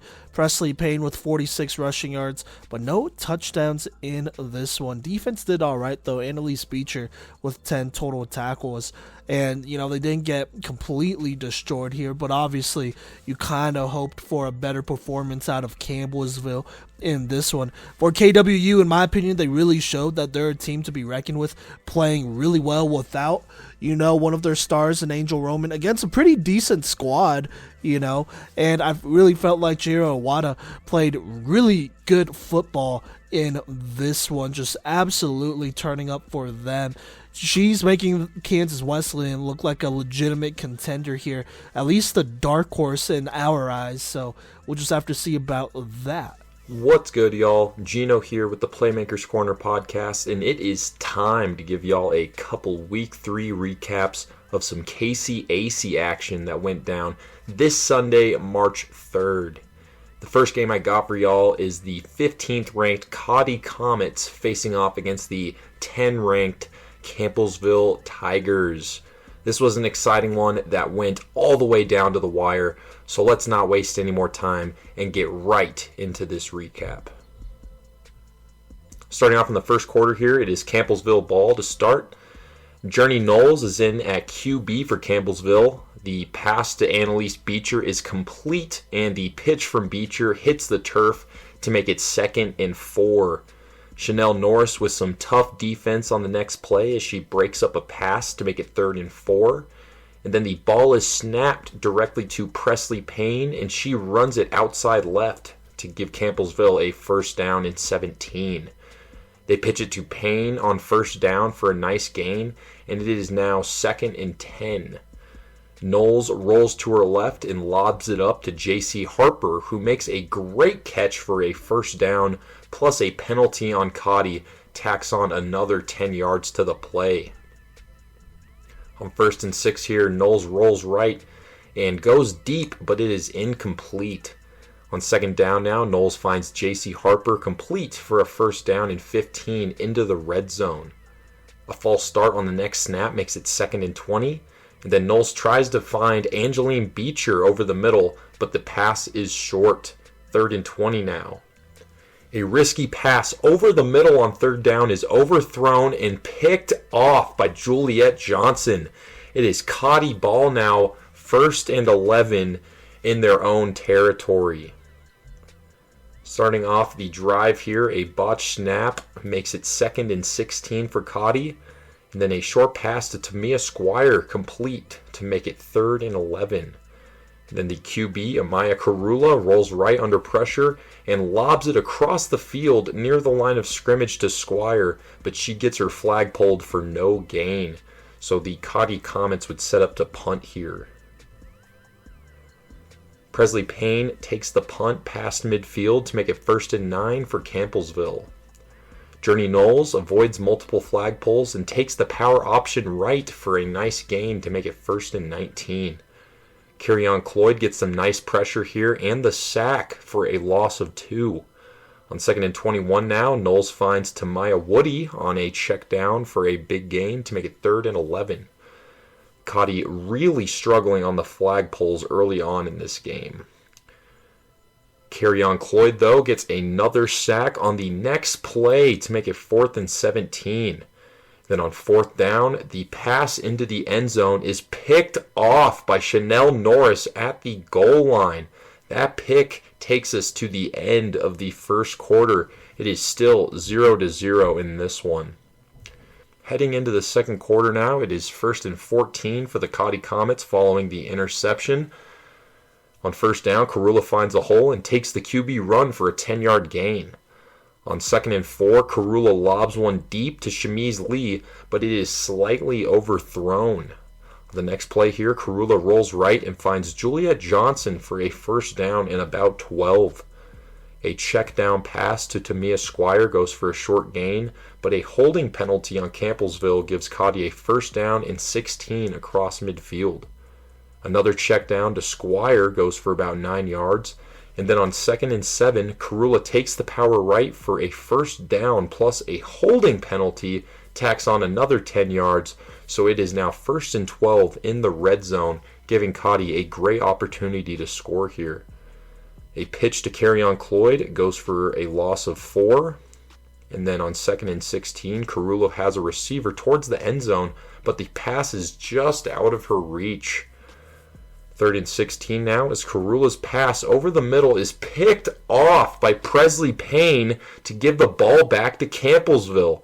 That is 3 picks in the red zone in this game between both teams in just the first half.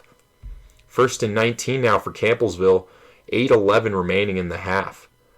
The ball is snapped to Presley Payne, but her flag is pulled by Shamiz Lee behind the line for a loss of 1. And that is where the stream crashed for me and everyone. I believe there were some technical difficulties here with 7:38 left in the half. But good thing, though, as the stream picks back up here in the third quarter with 5:08 remaining, and it is 6-6. I'm not sure who scored for either of teams, but we got 6-6 here. Cottey ball, 1st and 15, 5:08 left in the third quarter. A quick pass to Jonalyn Tolentino goes for 6 yards, and then on 2nd and 9, Karula hits Shamiz Lee for 6 yards. 3rd and 3 now as Karula rolls right and finds Tamia Squire on a check down, but her flag is pulled by Tamaya Woody to make it 4th and 3. On 4th down, Karula goes right and takes it herself for a nice gain and 1st down across midfield. On 1st and 17, a handoff to Kerryon Cloyd goes for 8 yards, and then Karula throws it away under pressure to make it 3rd and 9. A deep pass to Shamiz Lee is incomplete. 4th and 9 now as they prepare to go for it.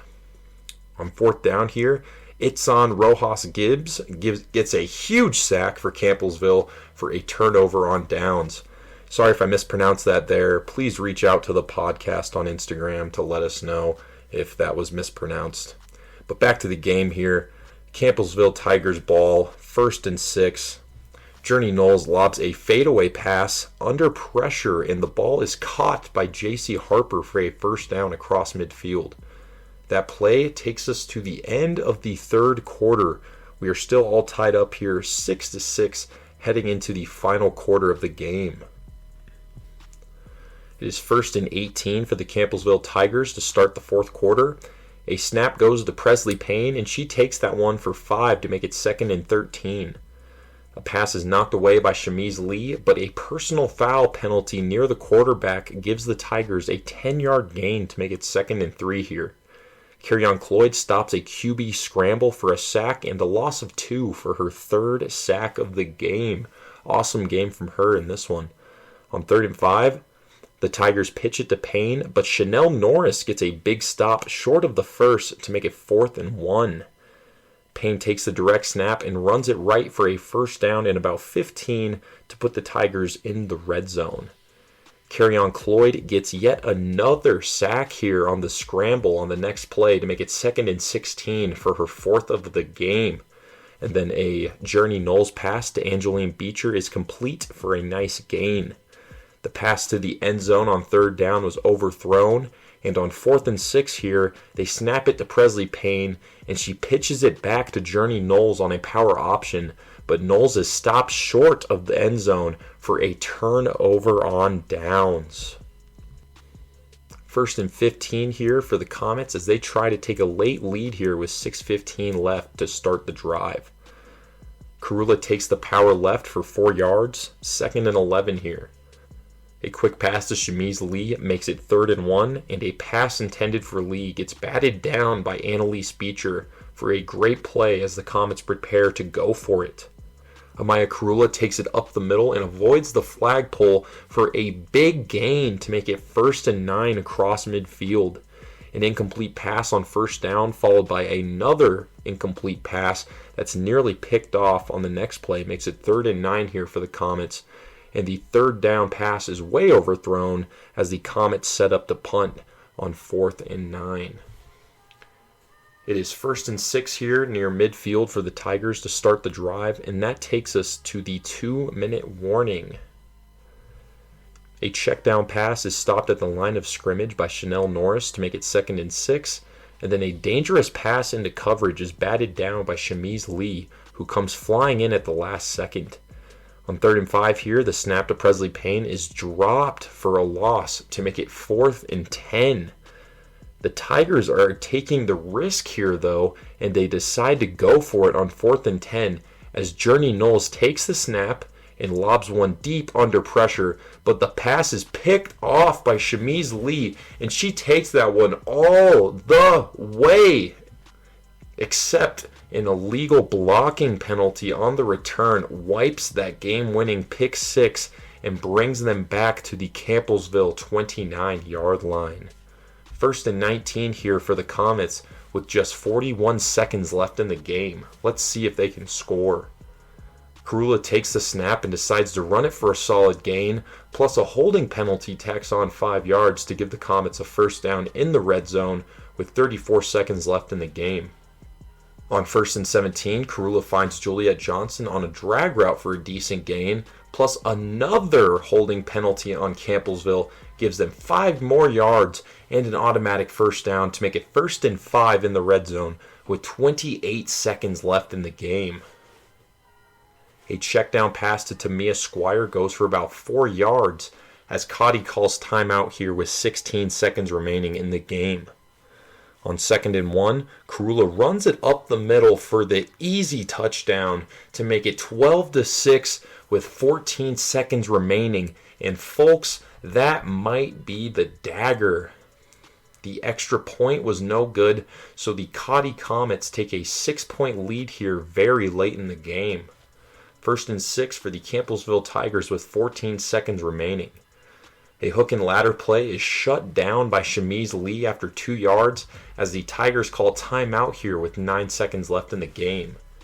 A deep pass to Annalise Beecher is incomplete as Tamia Squire and Shamiz Lee completely lock it down with 4 seconds left.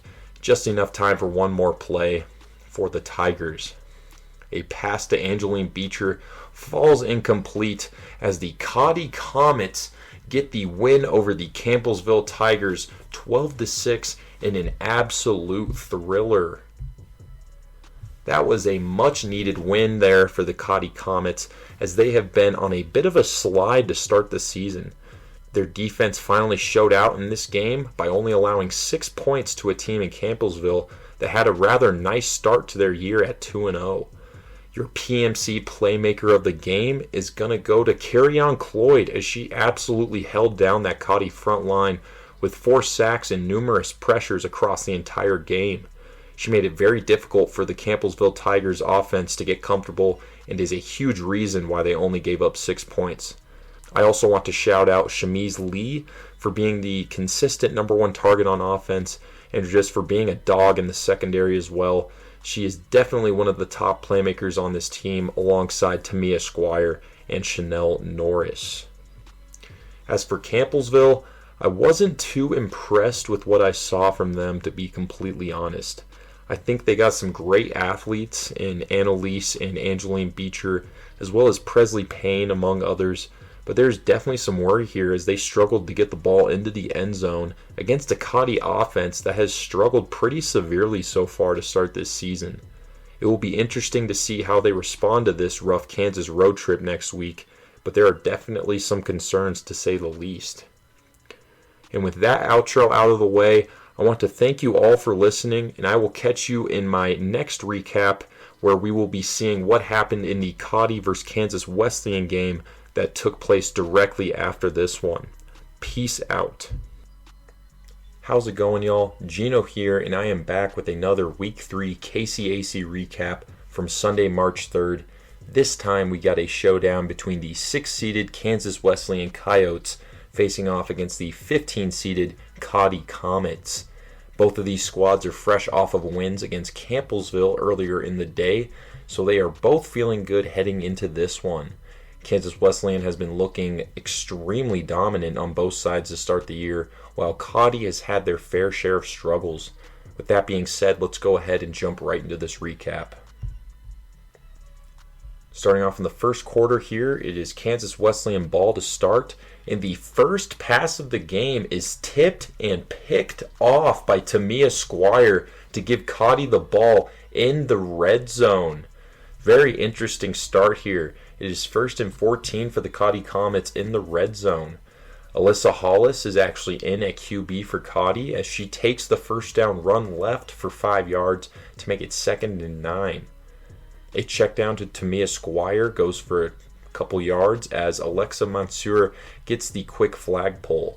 On 3rd and 6, Hollis rolls right and slings it to a crossing Shamiz Lee for a Cottey touchdown. The extra point is good to Squire to make it 7-0 with 10:46 left in the first quarter. Cottey Comets getting an early lead here. It is now Kansas Wesleyan ball as they prepare to answer. On 1st and 6, a Chihiro Iwata pass to Kelsey Tucker is caught for a first down. On 1st and 15, a check down pass to Alexis Jimenez makes it 2nd and 12. Another pass to Jimenez on the next play goes for 8 yards. And then on 3rd and 4, a pass over the middle to Jasmine Whitfield gives Kansas Wesleyan a first down across midfield. The 1st and 18 pass from Iwata in traffic goes to Whitfield again to make it 2nd and 13. A pass over the middle goes to Alexis Jimenez, and it is now 3rd and 7. A beautiful pass from Iwata on the next play goes to Jasmine Whitfield for a big gain to put the Coyotes in the red zone. Then on the next play, on 1st and 11, Chihiro Iwata takes it herself and jukes her way into the end zone for a Kansas Wesleyan touchdown.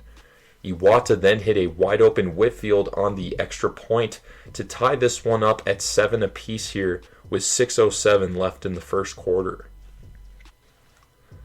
It is Cottey Comets ball now, 1st and 6. A pass is dropped on 1st down, and then on 2nd and 6, Alyssa Hollis throws a check down to Tamia Squire, and she takes that for a first down. On 1st and 19, Hollis immediately runs it right for a nice gain, but a flag guarding penalty negates that gain to make it 2nd and 21. A check down to Squire is stopped by Alexa Mansour with a nice play for a gain of about 4. On 3rd down, Hollis runs it and nearly breaks free, but her flag is pulled by Mansour as the Comets prepare to punt. On the punt, Kieran DeQuee takes the punt return all the way as she goes untouched for a Kansas Wesleyan touchdown. That is her 2nd on the day as she got one earlier against Campbellsville. DeQuee also caught the extra point to put the Coyotes up 14-7 with 3:39 left in the first quarter. It is Cottey ball now, 1st and 6 as they prepare to answer. A first down pass is incomplete, and on 2nd down, Hollis rolls right and finds Shamiz Lee for a first down. On 1st and 18, Hollis finds Lee again along the sideline for a solid gain to make it 2nd and 11. Hollis runs it on 2nd down for about 4 yards and runs it again on the next play for a questionable first down as it looked like Alexa Mansour made the stop a yard or two short, but it is a Cottey Comets first down nonetheless. On 1st and 20, Amaya Karula is in at QB now as she lobs a deep pass that falls incomplete. 2nd and 20 now, the pass to Shamiz Lee falls incomplete, and that takes us to the end of the first quarter. Kansas Wesleyan leads 14-7. Heading into the second quarter, it is 3rd and 20 for the Comets to start off here. The pass to Shamiz Lee goes for 4 yards as the Comets prepare to go for it. On 4th down, Karula lobs one to avoid the sack, but the pass is batted down by Nikayla Howard to force the turnover on downs. It is Kansas Wesleyan ball now, 1st and 4 near midfield to start their drive. Chihiro Iwata throws a beauty on 1st down over the middle to the freshman Nakia Lloyd as she makes a defender miss for a huge gain to put the Coyotes in the red zone. On 1st and 15, Iwata narrowly avoids a sack, but her pass is incomplete. On 2nd down, Iwata hits Nakia Lloyd as she takes advantage of a missed flagpole and takes it in for the Kansas Wesleyan touchdown, and the first of her young college career. The extra point was no good, so the Coyotes now lead 20-7 with 9:05 remaining in the first half. Cottey Comets ball now as they try to get any sort of offense going. Quad formation on the right as Alyssa Hollis finds Juliet Johnson for a gain of 4. On 2nd and 2, Hollis finds Shamiz Lee on a quick hitter to make it 1st and 18. On the next play, a dangerous pass on 1st down is picked off by Nikayla Howard to give the Coyotes the ball in the red zone. 1st and 20 here for Kansas Wesleyan to start their drive. Chihiro Iwata surveys on 1st down and barely overthrows Jasmine Whitfield that would have gone for a touchdown to make it 2nd and 20. A quick pass to Whitfield goes for 6 yards, and on 3rd down, the pass from Iwata goes to Kieran DeQuee for a Kansas Wesleyan touchdown. The extra point is incomplete, so the Coyotes have now gotten a big lead, 26-7 here, with 5:45 left in the first half. Cottey takes over now, 1st and 6, trying to chip into this Kansas Wesleyan lead. Hollis runs it right for a decent gain, short of the 1st down, and on 2nd down, Hollis rolls right again and nearly has a receiver, but she is unable to get her feet in bounds. On 3rd and 3, Diane Rabano gets a clutch diving flagpole on the QB run to prevent the 1st down as the Comets prepare to go for it here on 4th and 1. Hollis takes the run left and gets her flag pulled, but a holding penalty on Kansas Wesleyan gives the Comets a free 1st down. On 1st and 16, Karula is back in at QB here, but they get a false start penalty to push the Comets back 5. 1st and 21 now as Karula makes a tough throw to Shamiz Lee for a solid gain to make it 2nd and 12. A pass to Alina Jean-Baptiste is somehow dropped, and then on 3rd and 12, Karula runs it right, but her flag is pulled by Lexi Marquez to force the Comets to set up to punt. And that punt takes us to the 2-minute warning. The punt is down at the 30 to make it 1st and 10 for the Coyotes to start their drive. Iwata hits DeQuee near the sideline, and DeQuee takes that for a 1st down across midfield. On 1st and 20, Laurencia Botts shuts down a power option for a loss of 1. On 2nd and 21, Iwata makes an unbelievable throw to Jasmine Whitfield as Whitfield makes 3 defenders miss and takes it in for the Coyote touchdown. Iwata and Whitfield connect again on the extra point to make it 33-7 here with 1:29 remaining in the first half. Cottey ball 1st and 6 with about a minute and a half remaining, but they would end up punting here with 23 seconds left as Alexa Mansour and Jada Reese flat out dominated that drive here. The Coyotes take the punt across midfield to make it 1st and 13 with 18 seconds left, but they would have nothing going here, and that takes us to the end of the first half. The Kansas Wesleyan Coyotes have a big 33-7 lead over the Cottey Comets heading into halftime. Heading into the third quarter here, it is Cottey ball to start the half. Alyssa Hollis slings it to Jonalyn Tolentino, who makes the catch and takes it for a first down. And on 1st and 15 for the Comets, as Hollis hits Shamiz Lee for a yard, as her flag is immediately pulled by Jada Reese. A check down pass to Tamia Squire goes for 3 yards, and on 3rd and 11, another check down pass to Squire, but her flag is immediately pulled by Alexa Mansour to make it 4th and 7 as they set up to punt. Jada Reese takes the punt and flosses around and jukes her way across midfield on the return to make it 1st and 9 for the Coyotes. Iwata fakes the handoff and sets her feet and launches one to an open Jada Wilson for a perfect pass as Wilson takes that one in for the Coyote touchdown. And the extra point was no good, so the score is now 39-7 with 9:02 remaining in the third quarter. It is Cottey ball now, as this game is definitely out of reach.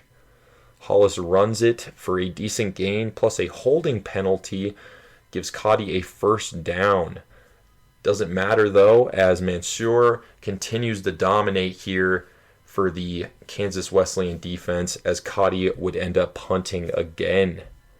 A weak punt puts Kansas Wesleyan just short of midfield to make it 1st and 1. Chihiro Iwata steps into her throw and just misses her receiver, but illegal contact on the defense pushes them up 5 to make it 1st and 16 for the Coyotes.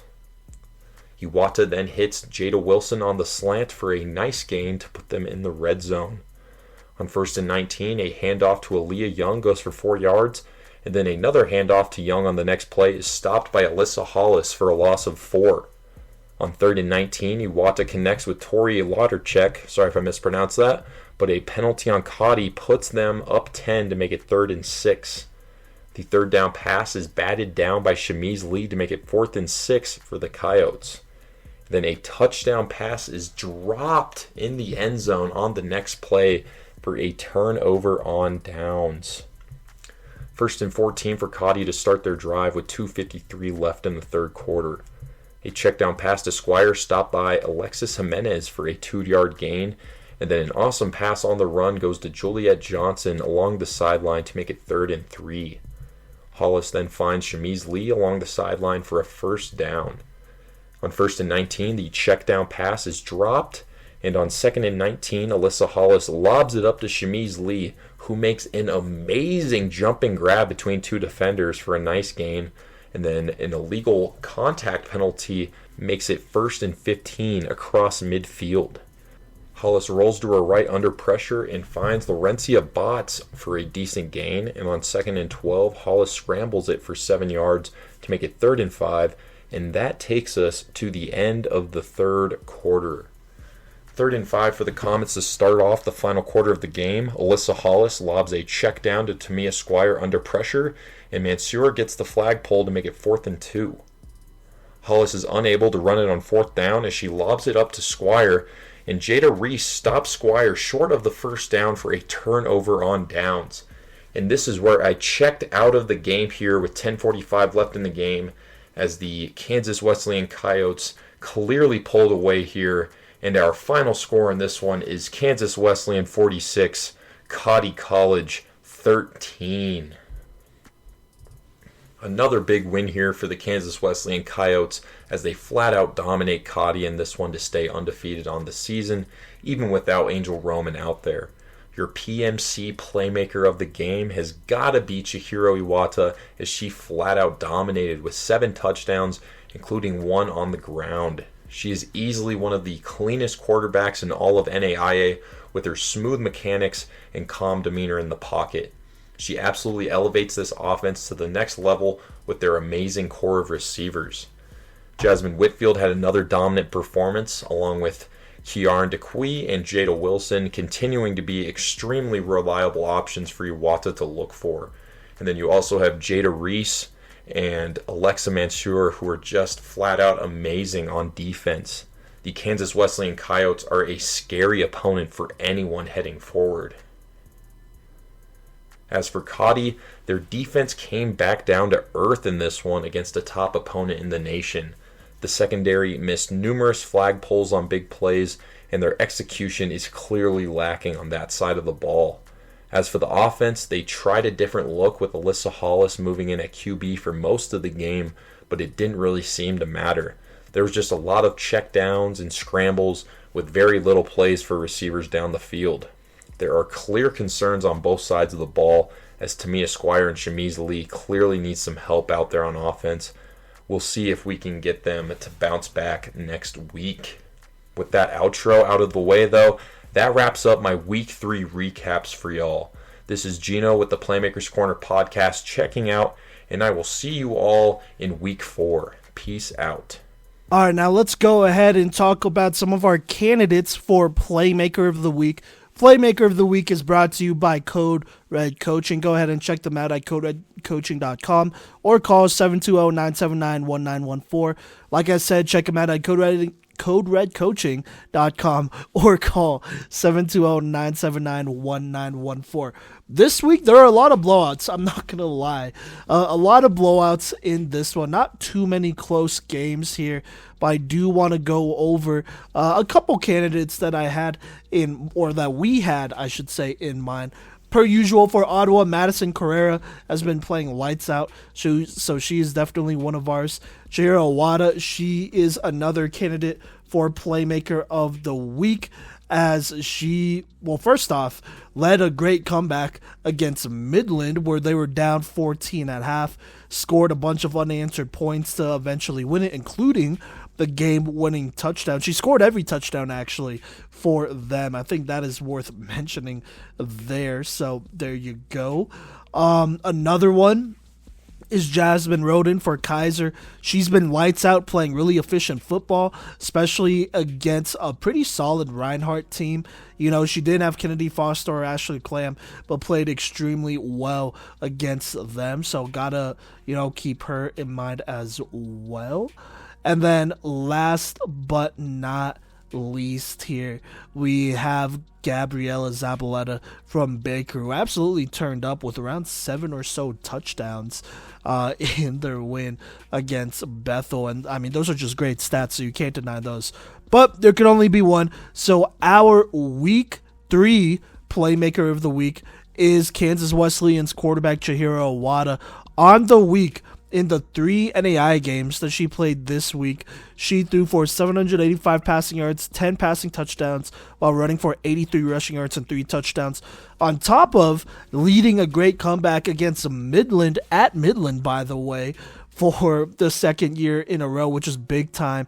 She's really going to be turning that squad into a great dark horse contending team here. So look out for her in Kansas Wesleyan. But there you go there. That is your Playmaker of the Week, brought to you by Code Red Coaching. All right, now let's go ahead and talk about our power rankings here.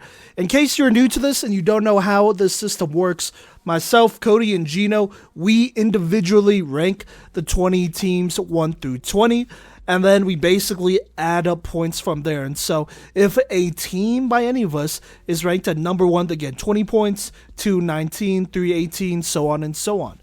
And so then we add up those points together, and that's how we get our top 20 teams, our PMC rankings, if you may. And so we don't agree on everything, I think for this one, we agreed on the top 5, but from there, it's pretty different. And so I'm going to read off some of the reasons, and when they mention a ranking that is not the one I said for PMC rankings, just know that's their individual ranking. I mean, it has to be, right? But just wanted to be clear there. Now, let's talk about Week 2 here. There's a lot of movement. I'm just going to recap it. So at 20 was Bethel, 19 Graceland, 18 St. Mary, 17 Point, 16 Life, 15 Cottey, 14 Milligan, 13 Florida Memorial, 12 Reinhardt. Tied for 10th was Baker and Campbellsville. Tied for 8th was Southwestern and Midland. Then at 7 was Weber, 6 Kansas Wesleyan, 5 St. Thomas, 4 Thomas, 3 Warner, 2 Keiser. Number 1 was Ottawa. Now, here in Week 3, I'm just going to go down the line and talk about our PMC rankings and who we got at each spot. Starting with our number 20 spot, that would be Bethel here. Look, I mean, they've lost every game they've played. So that's my reason for why I ranked them last. Kodey also ranked them last. All he typed out was point margin of 0 to 120. That means they've been outscored by 120 points and have not scored a touchdown yet this season. And then Gino said this about Bethel, who he has at 19.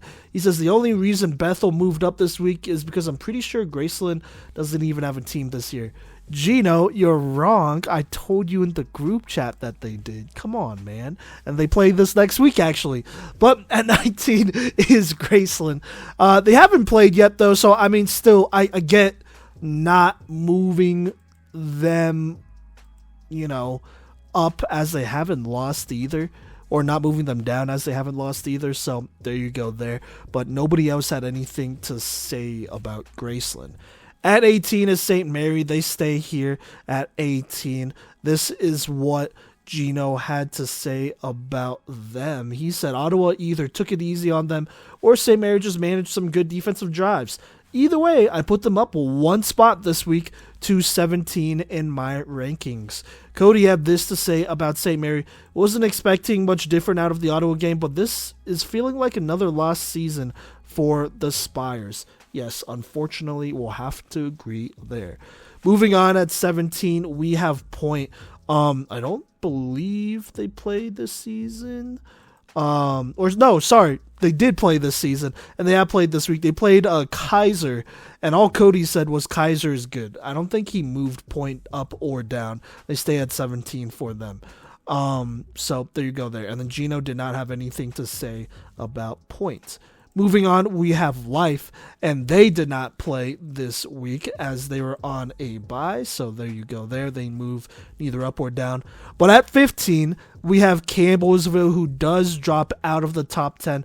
A couple of spots, actually. This is what Kodey had to say about Campbellsville. Going 0-2 in a day where you could really mark your territory and establish yourself as a top 10 team hurts them probably a little too harsh, but I feel that consistency and cardio are the two C's that need to be addressed for the Tigers as he drops them from number 8 to 14 in his personal rankings.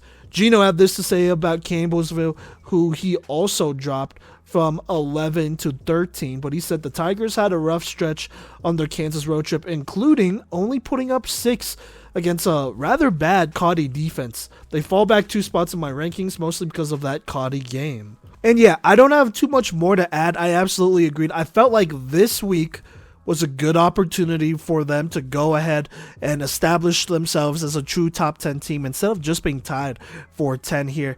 But, you lost to Kansas Wesleyan, and to make things worse, you lost to them without Angel Roman. So getting blown out by them just makes that score feel a lot worse than what it looks like right now. And then you lost to Cottey, who upset them. So I just don't know. I don't know. It's tough, but they got some learning to do moving forward. Still a relatively young team. There's still talent there, but those are 2 really tough losses that you really didn't want to take. Speaking of one of those teams, though, at number 14 is Cottey, who moves ahead of Campbellsville. Kodey moving Cottey up from 15 to 13 ahead of Campbellsville. He had this to say: getting the first win of the season over Campbellsville was massive and hopefully serves as a turning point in the common season that has been tough so far. Absolutely agreed there. Gino had this to say about Cottey, who he moved up 1 spot from 15 to 14.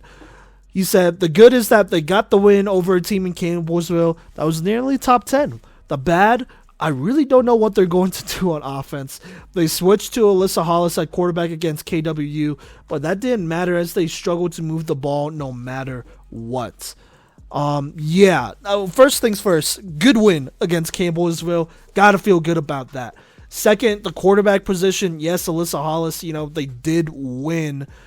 But, they won off of a pick 6, I'm pretty sure, so it wasn't even an offensive touchdown. And so you're kind of hoping that they figure something out here on offense. Defensively, they're not the worst in the country.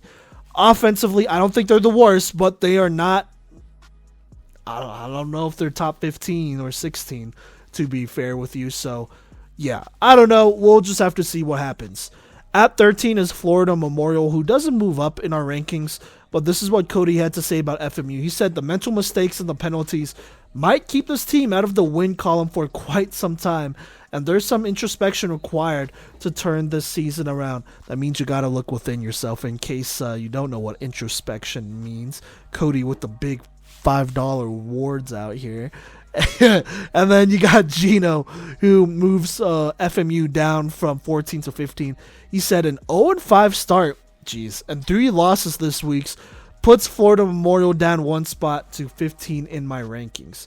Yeah, for me, I moved Flomo, or actually, I did not move Flomo down, I did move Flomo down. I moved them from 9 to 10, so not too crazy.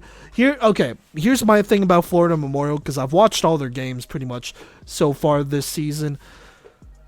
Defense is really good. Deja Fanning is having a fantastic year. Definitely in the running for our best rusher award and, our all playmaker list as well. She's been excellent. She killed it in literally all 3 games this week, going absolutely ballistic. And then you got other players like Erica Johnson who are playing well at DB and whatnot too. This is a talented defense, and I feel like they give their offense a lot of opportunities. But at the same time, there are a lot of penalties. They are definitely the most penalized team in the country, I would say. Arguably have the most personal fouls. I mean, I've watched pretty much every game this season. If I haven't covered it, I've watched it on my own at some point. And sometimes they just have really bad penalties that kill drives or extend drives if they're on defense, and it extends the offensive drive there. And you can't win that way. You gotta play more disciplined. And the thing that sucks as well is that it's not like they're a young team either. There's a lot of experience on this team. So I don't know what the issue is, and I don't want to start pointing fingers yet, but if it's not on the players, it's on somebody else, right? And so they got to get it figured out. They had some close games. Against Weber, I really felt like that was a game they should have won. But they did it. They had 2 drives, I'm pretty sure, where penalties ruined it, both on offense and defense. And you can't have that. They're pretty much beating themselves here. And, I'm the only one who has Florida Memorial in my top 10 still. But it's because I think they have a really good defense. And offensively, they have some talent too, but they got to get it together. They got to clean it up. That's a big thing. And it's not just one side of the ball. It's really both sides of the ball, which makes this thing that much worse. So there you go there. At 12, we have Milligan. They did not play this week. But that is more of a result of other teams winning and losing. So there you go.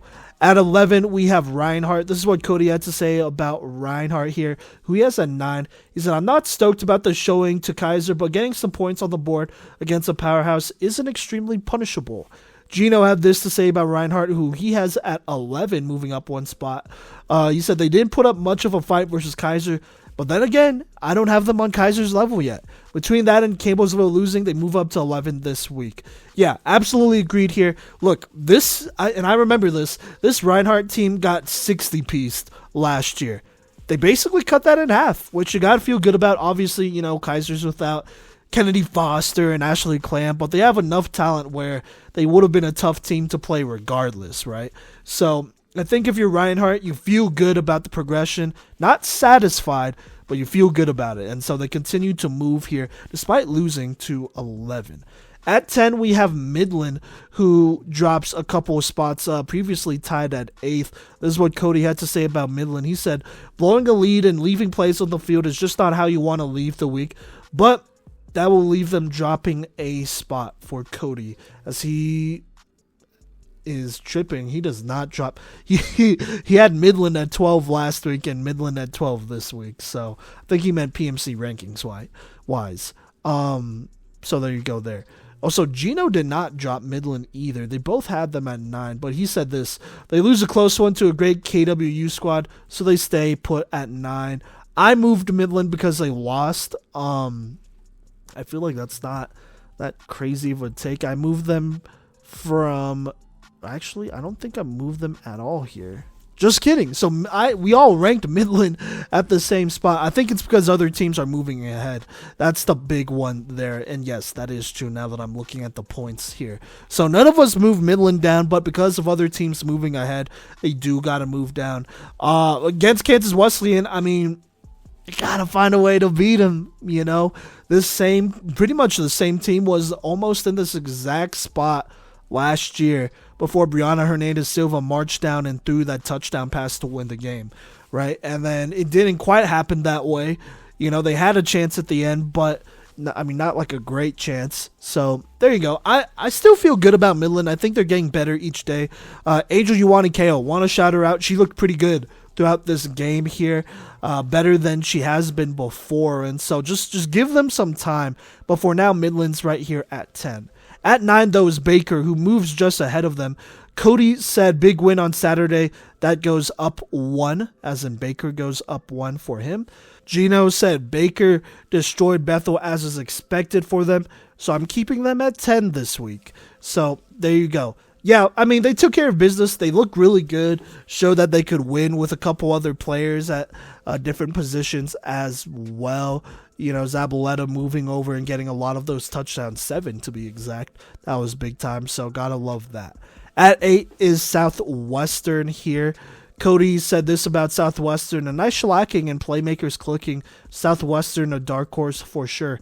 Gino said this about the Mound Builders. He said they flat out obliterated Bethel as expected. I raised them up a spot this week because I really think that the Solis-Dooley connection is one of the best in the country. And yeah, I gotta agree. I think at this point that's no secret. Miranda Dooley and Viviana Solis have been big time for them. Now, to be a true contender, you gotta have you got to have other options, right? And you got to have an elite defense. And they haven't played the toughest comp yet, but they will be challenged here against Kansas Wesleyan this next week, which will be fun. At 7, though, is Weber. Gino had this to say about Weber, who he actually has moving down from 7 to 8. He says, Weber falls back a spot this week due to both my confidence in Southwestern and getting shut out by Thomas as well. He meant earlier in the season. Kodey has Weber at 10 here. He said, for hanging in touch, I am going to launch the Warriors. Hanging in tough, he means. I am going to launch the Warriors a couple of spots as a handful of their younger players see more time on the field. I think they'll push some teams pretty hard and be a decent squad near the end of the season. And yeah, I gotta agree. I really admired how hard they fought this week.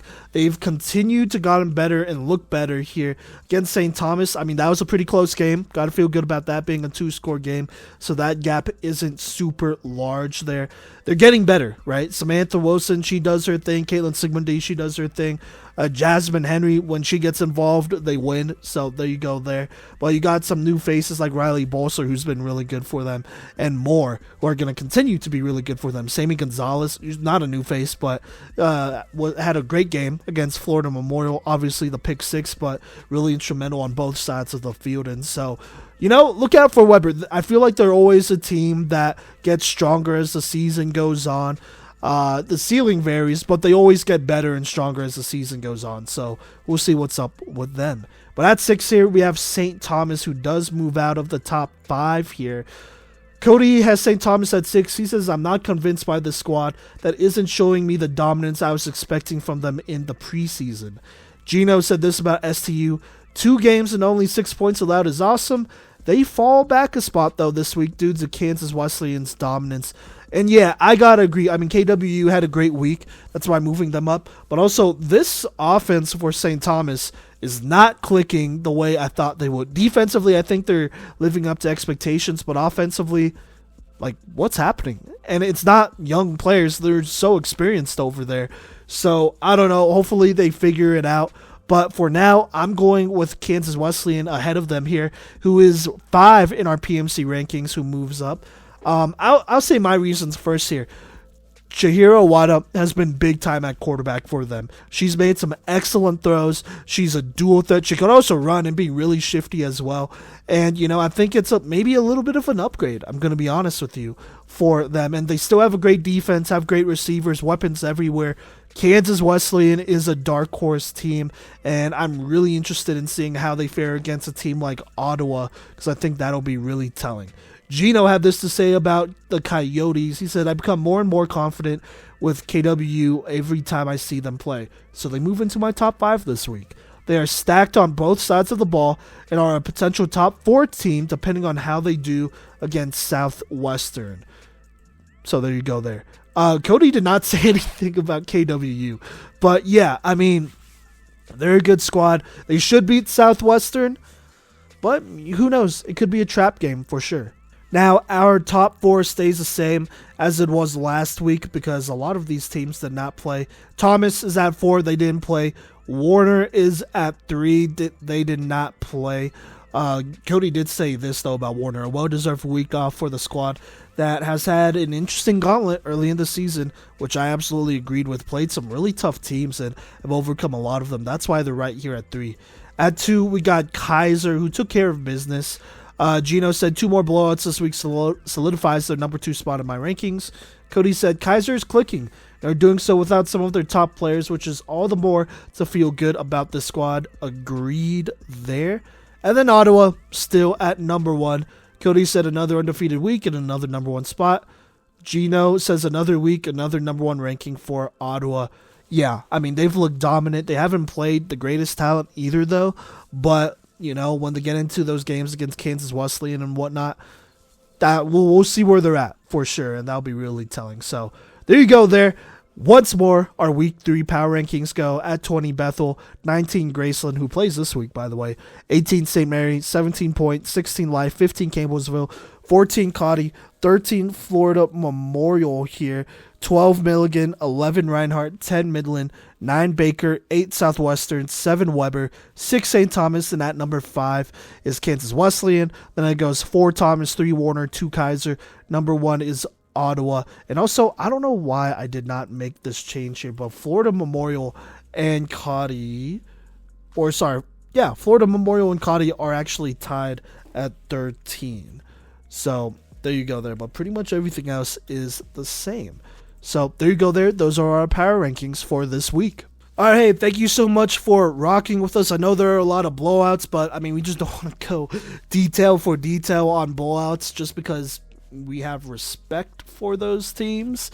So we're just going to try to do box score or keep it very minimal if it does come down to that, so that we also, you know, not use up too much time and have enough time to talk about some of these other great teams and some of these other great games. So there you go. But, you know, if you want to go ahead and show us some love on social media at Playmakers Corner, that's Facebook, Instagram, Twitter/X, and TikTok and YouTube, go for it. That way you know when the next episode, recap, interview, whatever will drop. But until then, we will catch you later.